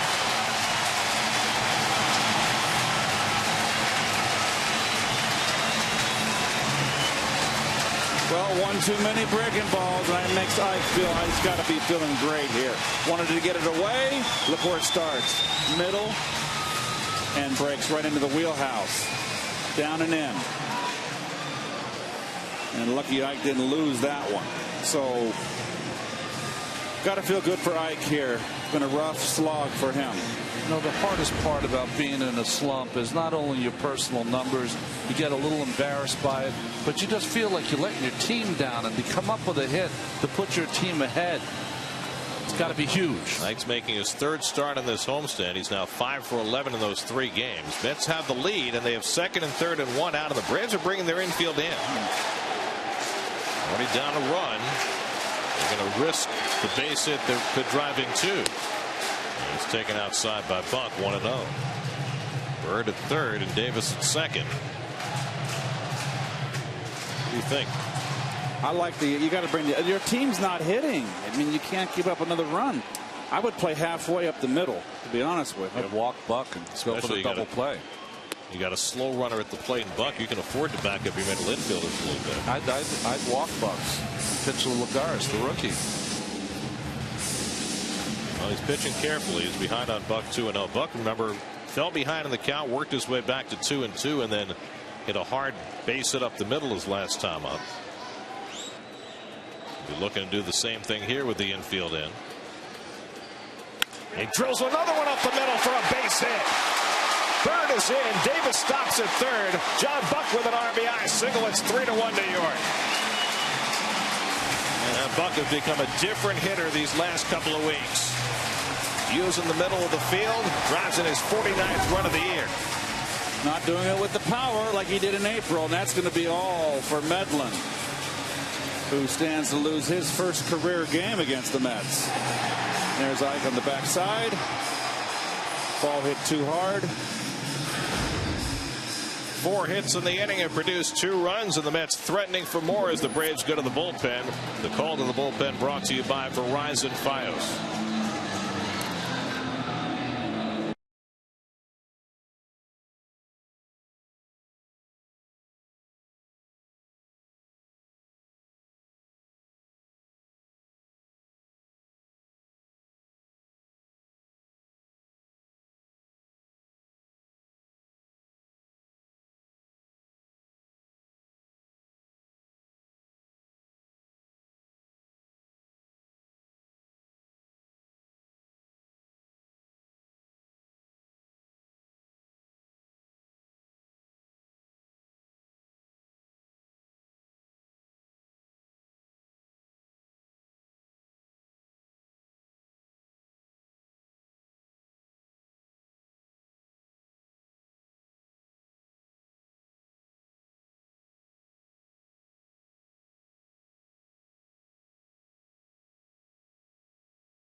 He's had a good record, good numbers so far. Former catcher that they've made into a pitcher.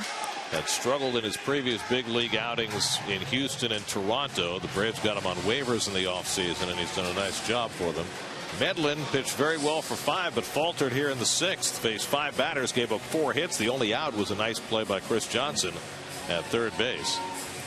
And now with 2 runs home in the inning, and the Mets up 3-1. Davis at third, Buck at first with 1 out, and Juan Lagares will get his 3rd at bat. Lagares doubled and scored the first Met run, struck out to end the 4th.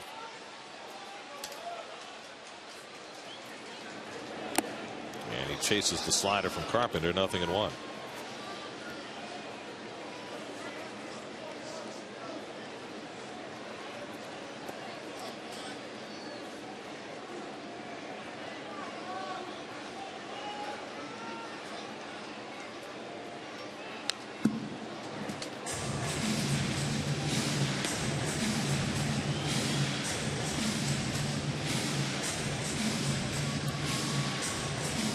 Quintanilla on deck.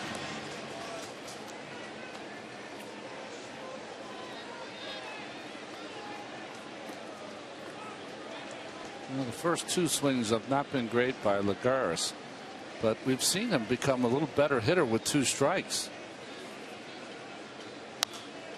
Trying to take that one to right field, and he fouls it off. That's become a big part of his game now. A two-strike approach, taking it to right.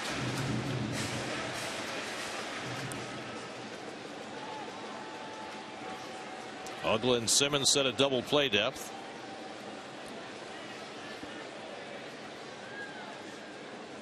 Oh, 2 from Carpenter. Lifted to right field. Tagging at third is Davis. Upton makes the catch. Here comes Ike. Here comes the throw by Upton to the plate. Not in time. A terrible throw from Justin Upton. And the Mets have their third run of the inning. Lagares with a sacrifice fly to make it 4-1. Well, thank you for outfielders with mediocre arms. My goodness, he did everything right, Upton, here. And Tuffle did the right thing, sending Ike here. He got the lead, take a chance. He does everything right. Momentum coming forward. Ball way too much time getting rid of it. Well, it almost looked like he thought Ike wasn't going to challenge him. I bet that's exactly what he thought. Plus, he one-handed it. Oh, man. The old one-handed all-star. So that's the third run of the inning. Now Quintanilla bats with Buck at first and 2 out. Quintanilla is 0 for 2.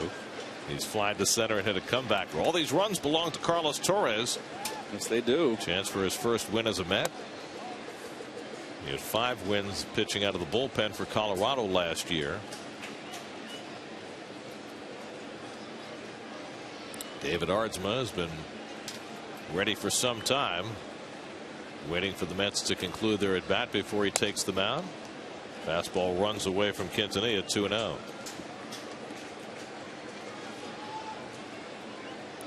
David Carpenter out of West Virginia University. Many ball players from there, right? Baseball players. Josh Satterthwaite's on deck. Quintanilla with a good cut, fouls it back.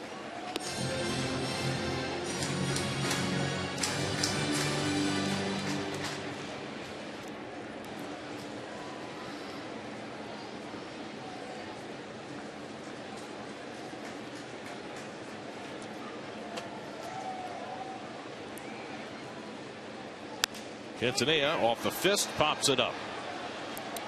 And Chris Johnson puts it away to retire the side. But a 3-run inning for the Mets. Carlos Torres, after 6 strong innings, has himself a lead. Ike Davis drilling a double to put the Mets in front. Buck and Lagares with RBIs as well. And the Mets have themselves a 4-1 lead after 6 at Citi Field.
That's just a great look from out there, isn't it?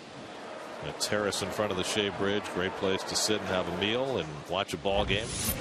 David Arzman in relief of Carlos Torres, now with the Mets in front as we go to the 7th. His last outing did not give a run, and inning in 2/3 with 3 punch-outs against the Philadelphia Phillies. That was on Friday night, so he's had a few days off. And with this older contingent of Mets relievers, with Arzma and Hawkins and Atchison, if they can get the proper rest, not work them more than a couple of days in a row, they can be very effective, and they certainly have shown that. Andrelton Simmons leads off the 7th. He's responsible for the only Atlanta run tonight with a leadoff home run. It is Star Wars night, in case you were wondering.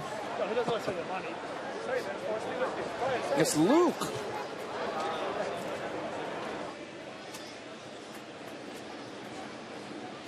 Mm. 0-2 to Simmons. Jason Hayward on deck. Justin Upton behind him. Torres went 6 innings, a lot of run on 7 hits, walked 2, struck out 6, a hit batsman, a home run, and that's it. Ground ball right at Quintanilla. And he throws out his shortstop counterpart, 1 away. Get a preview of tomorrow's Mets-Braves matchup with live reports from Citi Field, plus all the latest from Jets and Giants as they get ready for camp. Loudmouths presented by Caesars Atlantic City tomorrow at 5:30, only on SNY. 1 out now, Jason Hayward, who's 1 for 3. Hayward singled back in the 1st inning. Tried to score from second base on a 2-out hit by Evan Gattis. Was thrown out at the plate by Lagares, and that's as close as the Braves have come to scoring since. They had threats in virtually every inning against Torres, but they have stranded 8 tonight.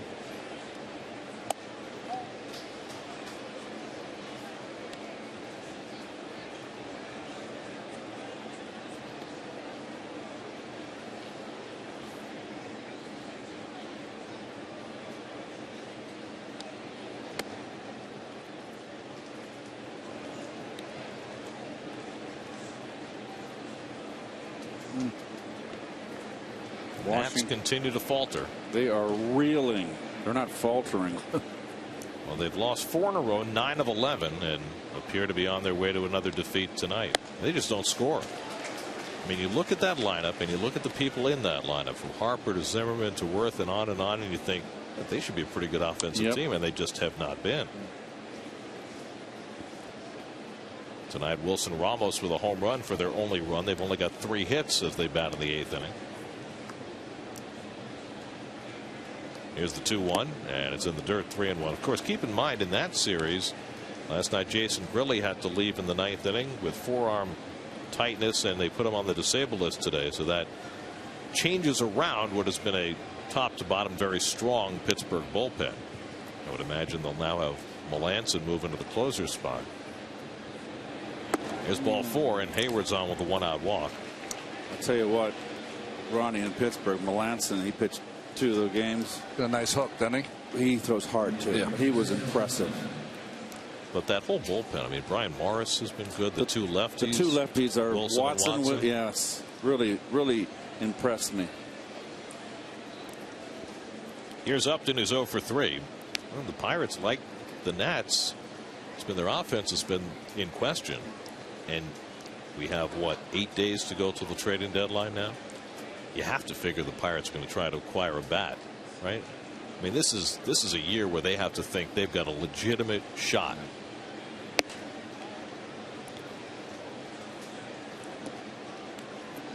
There we go. You know, the Cardinals, best team in the National League, but those other 2, the Pirates and Reds, would both be in the postseason if it began today. The Pirates took a couple-game lead right before the All-Star break, and the Cardinals just let them get a sniff of it and took it right back. Bird over toward the line, has room this time and puts it away, 2 down. So Upton is retired. He's now 0 for 8 in the series, and I'm not sure, but there's something that doesn't look quite right about Justin Upton.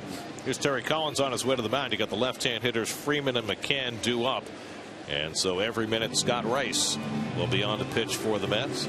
So Ardsma gets a couple outs here in the 7th. He'll exit 4-1 New York. We'll be right back to Citi Field.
The action and fun of Universal's 2 amazing theme parks, and stay on site at the electrifying Hard Rock Hotel. Just go to sny.tv/Toyota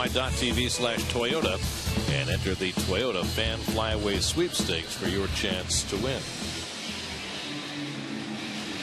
Scott Rice on in relief for the Mets.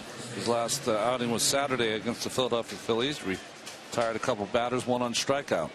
52nd appearance for Rice. That's the most in the National League. He comes in to face Freddie Freeman, who's 0 for 3 tonight. David Ardsma faced 3 batters, retired 2. Hayward at first with 2 down. Freeman 1 for 6 in this series. Each team now with 7 hits. And Freeman moves back from the fastball, 1-0. Freeman started the night 9th in the National League in batting. Battled a thumb injury for a couple of days. Came back on Saturday, and he has been hitting.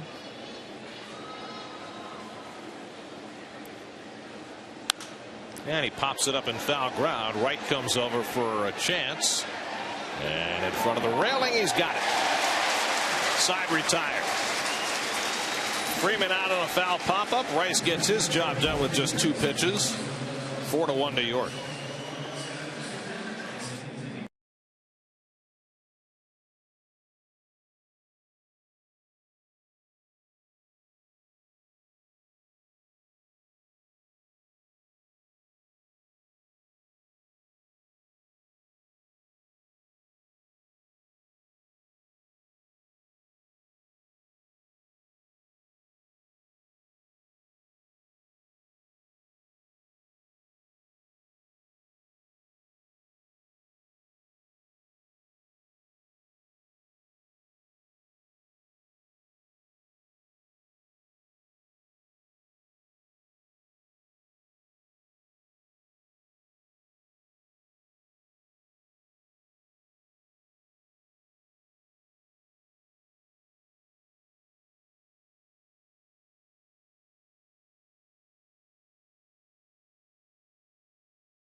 8th inning last night. Looks like he's on call to do the same tonight. That's come to bat in the bottom of the 7th, leading 4-1. David Carpenter got the last 2 outs in the 6th, stays on for the 7th. Kirk Nieuwenhuis will bat for Scott Rice, who threw 2 pitches and is done for the night. Nieuwenhuis, then Eric Young and Daniel Murphy for the Mets in the 7th, as the Mets try to get even in this series.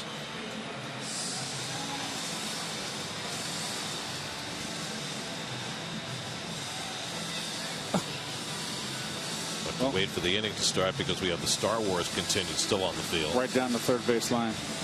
Come on, guys. Let's go. Move it. Along. Let's go. Come on, warp speed. That's Star Trek. Sorry. There's a ball game here, is there not? Who's this cat? What does that look there? Jeez. Okay, that's enough. Nieuwenhuis leads off the home 7th. Kirk played center field last night, walked and struck out. And he takes up and away from Carpenter, ball 1. Nieuwenhuis 0 for his last 9. Young on deck, Murphy behind him. That's got 3 runs in the 6th inning to snap a 1-1 tie. Davis, Bunk, and Lagares had the RBIs. And Carpenter finds the inside corner, 1-1. Strange about Nieuwenhuis's year, though, is that he's fared better as a pinch hitter than he has playing when he plays to start the ball game.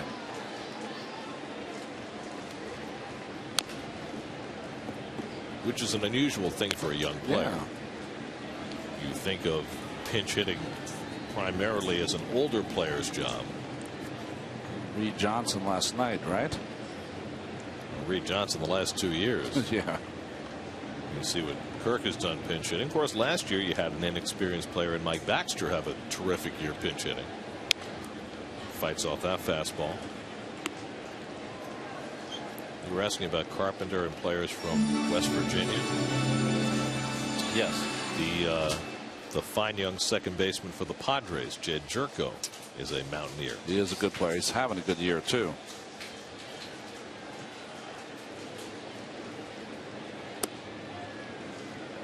Two and two to Nieuwenhuis.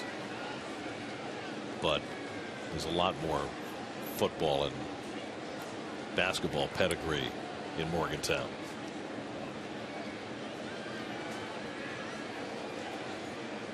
Two. Bounced down to first, and Freeman's got it. And Nieuwenhuis retired, 1 away.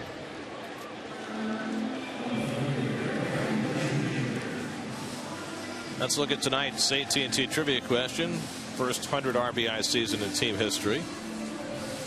It's a layup. Yeah. Keith? Very good friend. Yeah.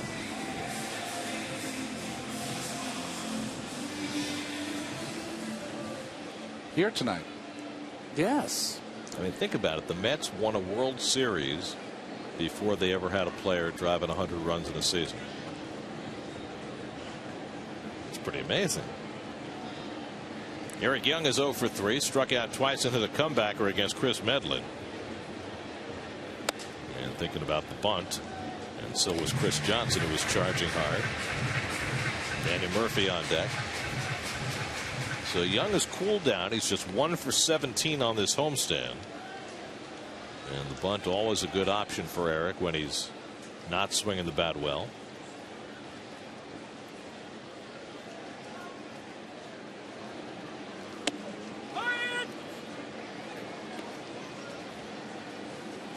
Staring in puzzlement at Paul Schreiber after that call. 1-1.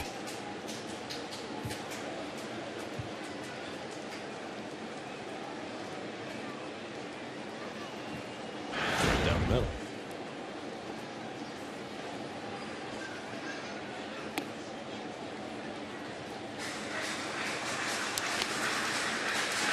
The starter Medlin went 5 1/3, allowed 4 runs and 7 hits. He walked 1, struck out 4, and if the Braves don't rally, the Mets will have beaten Medlin for the first time ever. The only defeat that Medlin suffered at the hands of the Mets was blowing out his elbow. Yeah, right. It was in summer of 2010. Had to leave a game against the Mets and wound up having Tommy John surgery.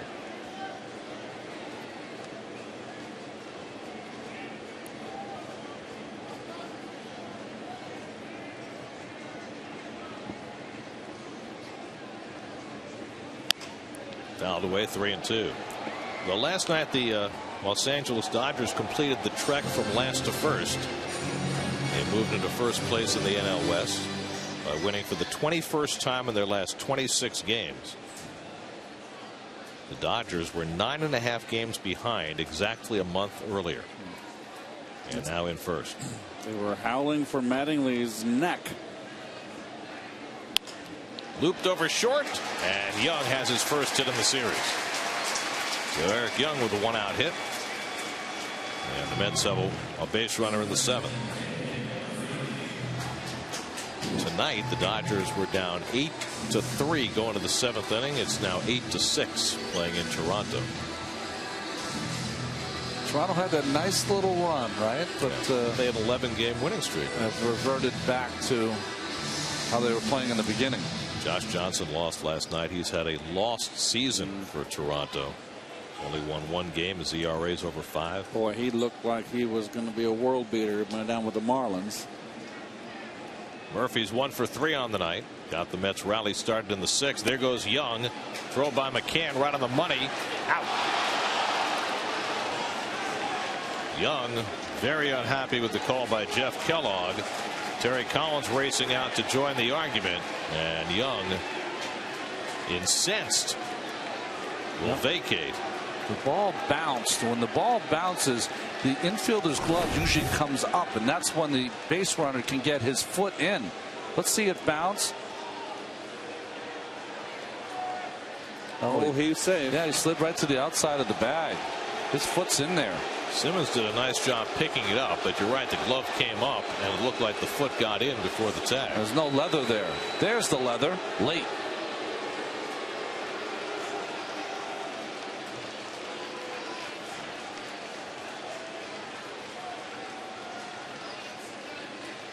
Good slide. Got his feet in there. Shortest distance between point A and point B is a straight line. So 2-6 on the caught stealing. 2 out and nobody on. And Murphy takes a fastball strike, 1-1. Still hot.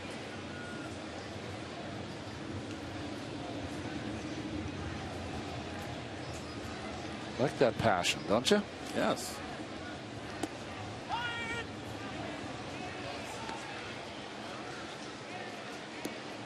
Now Murph is muttering.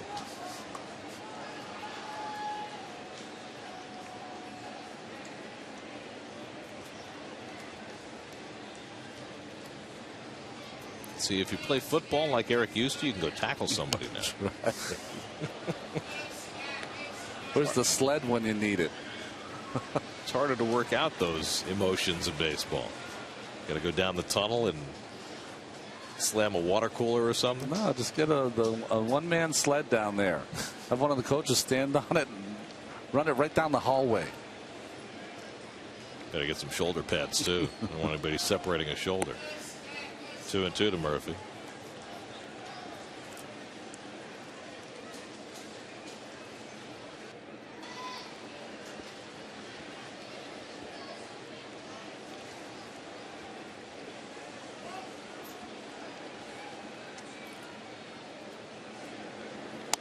Strike 3 call. Got him looking at the fastball. First strikeout in relief for Carpenter, and the Mets are done in the bottom of the 7th. Deep breaths, Eric. 4-1 as we go to the 8th.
Braves. LaTroy Hawkins, who worked a very solid 8th inning last night, will be turned to for the 8th inning again tonight. Oh, great strikeout to end his inning of work last night of Freddie Freeman.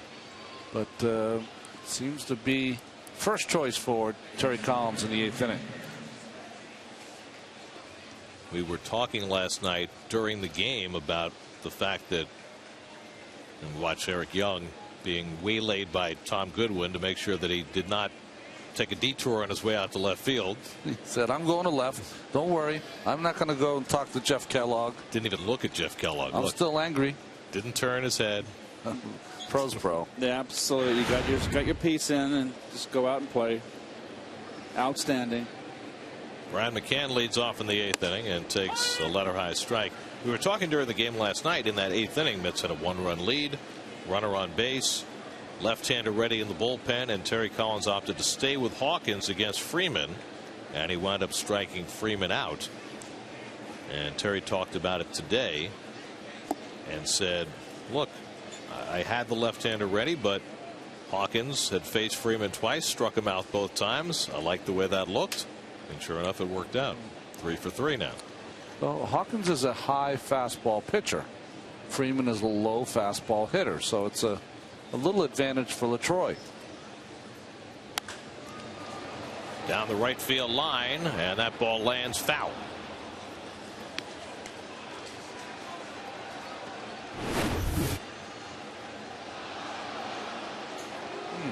By a foot. Cameron Lowe, with his 3rd big league team this year, just called up by the Braves. Mets fans, you've seen him more when he was pitching in Milwaukee as a sinker ball pitcher. Pitched earlier this year for Seattle and for the Cubs. 1-2 coming to McCann, and the curveball fouled off. Evan Gattis on deck, then Dan Uggla for the Braves in the 8th. Atlanta with a run on 7 hits. Their only run came on the 2nd pitch of the game when Andrelton Simmons homered against Carlos Torres. Braves have had a passel of base runners since, but they left 9 runners on base over the first 7 innings. Now the 1-2. Got him. Good pitch. Nice change. Perfect time for our director, Bill Webb, to have that camera behind home plate. You see how that sinking change. Perfect sequence of camera angles by our award-winning director. I mean, that was just right there. You can see it at home. Even the novice can understand what that changeup did to that hitter. Oh, are you done? Oh my God. Is there a check in the mail or something? That's true. It was great. Perfect. Yes, it was. But well, never mind. Here's Evan Gattis with 1 out. Gattis is 1 for 3. Singled back in the 1st inning. And Hawkins with that quick pitch, and Gattis fouls it back. Final score in Washington. Pirates beat the Nats again tonight, 5-1. 5 straight losses now for Washington. Garrett Cole got his 5th win. Taylor Jordan took the loss. Somewhere Rick Eckstein smiling. Wasn't me. Well, they got 5 runs last night. Yeah. But they lost 6-5. Well, the Mets will be 2 games behind Washington with a win. How about that? And the Phillies trail their game in St. Louis 3-0 in the 6th, and they'll be, if the Mets win and the Phillies lose, only 3 games behind the Phillies. Of course, the Braves are smiling about all of this, yes, because they are the only team over 500 in the division. Phillies 1 game under. The Nats are now 4 games under 500. My mind drifts back to last night's game. Huh? Whew. No. Water under the bridge, Ronnie. Turn the page, RJ. Come on. Okay, all right. You're no pro. All right. 0-2 from Hawkins to Gattis. Line center field. On comes Lagares to make the catch. 2 out. This kid gets a great jump on every ball off the crack of the bat. You know how you know you're playing a good center field? I watch the base runners after they hit a ball when they get to first and they've seen that he's caught the ball, and they stand on first for a while like, wait a minute, that's supposed to be a hit. Well, not with Lagares in center field. 2 out. Here's Uggla, who's been on base 3 times, hit by a pitch, had an infield single in the 4th, and then a base hit through the hole in the left in the 6th. And the curveball from Hawkins, 0-1. Tonight's Cold Hard Facts brought to you by Frost Brewed Coors Light, strikeout leaders in the National League. Dan Uggla has the most, but he has yet to strike out in this series. 1 more than Jay Bruce coming into the night. Of course, Bruce will have extra chances. The Reds are playing a doubleheader today. And it's an unusual doubleheader. They're in San Francisco. First game of the doubleheader.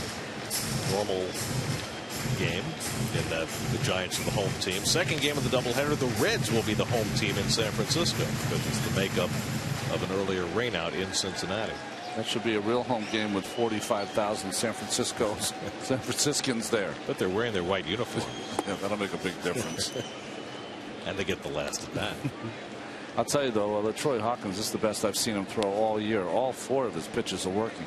Curveball, fastball, slider, and change. He threw good last night too. Yep. He had life on his fastball last night.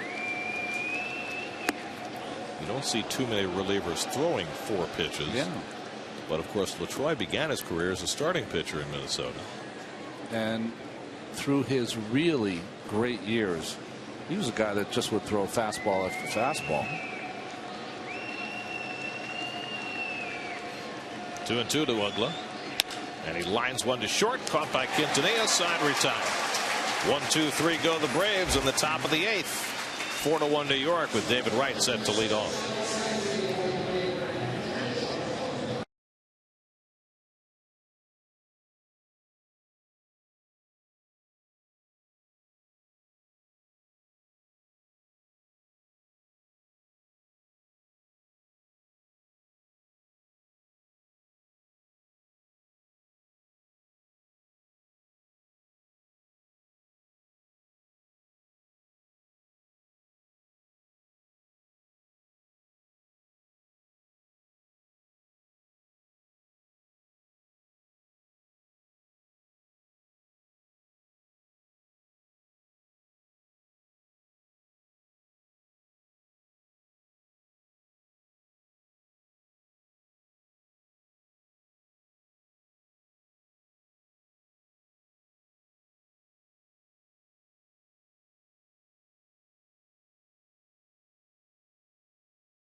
City.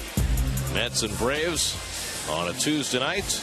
Good starting pitching from Carlos Torres. A 3-run rally against Chris Medlin in the 6th. Cameron Lowe makes his Braves debut tonight in the 8th inning. Those are his numbers with the Cubs and the Mariners, so not very good for Cameron Lowe. Sinker ball slider pitcher. 6'8", 245 pounds, and doesn't throw hard. No. David Wright leads off in the home 8th inning. David's 1 for 3 tonight. Single to left center in the 6th, when the Mets put together 4 hits and 3 runs against Medlin. And David takes the fastball high from Lowe. Wright, Bird, and Davis for the Mets in the 8th to try and set it up for Bobby Parnell, who blew a save last night. Hit hard, base hit. David has his 2nd hit of the game. He's lucky David didn't get that lifted. New York Mets baseball on SNY is brought to you by AT&T. Rethink possible. By your Tri-State Cadillac dealer. Visit CadillacTristate.com to search local offers and find a dealer near you. And by State Farm. Tonight's State Farm agent of the day is Pat Cauley of Glendale, New York, who is in the house. Contact Pat's office at PatCauley.com, but wait till after the game. Yeah, he's busy watching the game. Here's Marlon Byrd, who's 0 for 2 in a walk. Byrd hit a smash to third that Chris Johnson made a nice play on his last time up.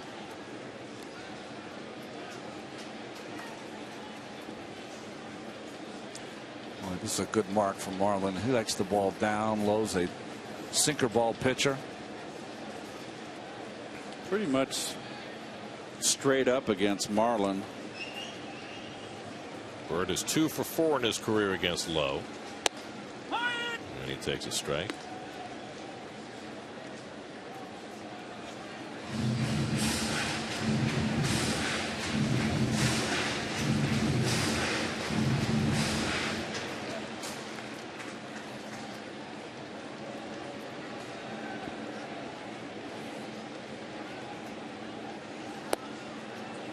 Got full there, did he not? Change up. I think it's a sinker down, Keith. But he was way out in front. Yeah, you're right. Gonzalez, Herman, and Bobby Parnell up in the bullpen. Herman probably, if the Mets score another run or two. But Byrd goes down swinging. 3 pitches, and Lowe strikes out his former Texas teammate. Well, it's not very often you see Marlon go down so quickly. SNY Super Slow Motion is brought to you by your Mercedes-Benz Tri-State dealers. Visit them on the web at searchmercedes.com.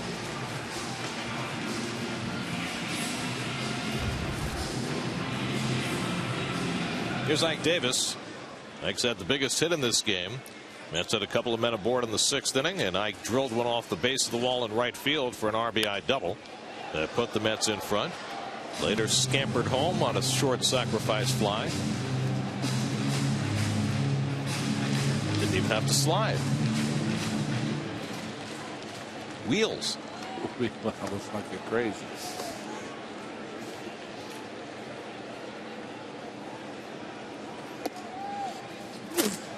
Bless you. Bless you. That's called Keith not getting to the cough switch. No, my cough button didn't work. Yeah, it's a little iffy. Sorry about that. Well, you're talking about it's a real world, you know. Stuff happens. No, Ron's my witness. I saw you get to the red button. Double play ball to Ugla, and Simmons with the turn for the 4-6-3 double play. That ends the inning. We move on to the 9th inning. Mets trying to get even in the series, leading 4-1.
TNT trivia question. First Met with a 100 RBI season. That would be Le Grand Orange, 1975. Up until that point, the record was 97 by Don Clendenin in 1970. Here's the other part of that as Bobby Parnell throws a strike to Chris Johnson. Parnell trying to bounce back after the blown save last night. See his numbers brought to you by Caesars, Atlantic City. Johnson 1 for 3 on the night, doubled back in the second, and he takes a strike. After Rusty drove at 105 in 1975, no other Met drove at 100 until Gary Carter 10 years later. So in their first 23 seasons, Mets only had one 100 RBI year. Reed Johnson on deck to pinch hit as Chris Johnson leads off. 0-2 from Parnell, and he just got a piece of it. Chris Johnson against Parnell last night had the RBI ground out that tied the game. Reed Johnson had the go-ahead hit.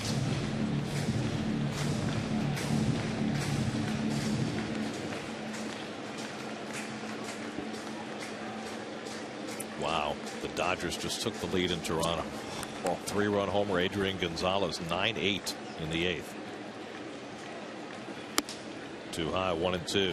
Tomorrow night, game 3 of this series. Jeremy Hefner goes for the Mets. Tim Hudson for the Braves. Our coverage begins on SNY tomorrow night at 6 o'clock. So the Mets and the Braves in their last 2 series will play 9 games. Gee. A 5er and a 4. Right? Got him. Curveball from Parnell strikes out Johnson, 1 away. Looking for that strikeout last night, got the ground ball, but here counters with the good knuckle curveball. Now Reed Johnson with 1 out, and as he digs in, let's check in with Kevin. Guys, Reed Johnson, since joining the Braves last year, you touched on it before, Gary. He's been tremendous as a pinch hitter. 372 clip as a pinch hitter. You look at his career, though. His career pinch hit average is 299. Would you believe that's 13th all time for hitters with at least 150 at bats? Number 1, Ed Kranepool of the Mets in that category. And Johnson says, you know, really it's just reps and adrenaline. You know, you get to that point, if you go into the game right away with that adrenaline, it'll hurt you. You got to almost prepare a half hour before that at bat to kind of let your nerves calm down a little bit. Well, he has been a terrific 4th outfielder for years. And Ronnie and I talk about this all the time, how he was available, was it 4 years ago? Released by Toronto. Just let go. And the Mets had a need at the time and for some reason passed on him. And he's moved a couple of times since then to Chicago and on to Atlanta. But he remains a terrific bench player. Here's the 0-2. And he got him. Nothing but heat from Parnell. He strikes out first Chris Johnson and now Reed Johnson. 2 away. An angry Bobby Parnell. Oh, look at that swing. That is completely overmatched. So the Braves are down to their final out. Andrelton Simmons, who provided their only run on the second pitch of the game with his 3rd career leadoff home run, is now their final hope. By the way, and Andre Ethier just homered behind Adrian Gonzalez. Dodgers 10, Blue Jays 8 in the 8th. They may never lose again. Curveball misses to Simmons, 1-0. Geico Sports Night, the only show that is only New York sports. Lots more on possible suspensions. Take you around the majors and look at some football as well. Geico Sports Night tonight after the postgame, only on SNY. Simmons hits a ground ball. Quintanilla has the easy hop, and the ball game is over. Bobby Parnell with a 1-2-3 9th inning. Strong pitching by Carlos Torres. The Mets put together a 3-run inning against Chris Medlin and beat him for the first time. And the Mets get even in the series, beating the Braves 4-1.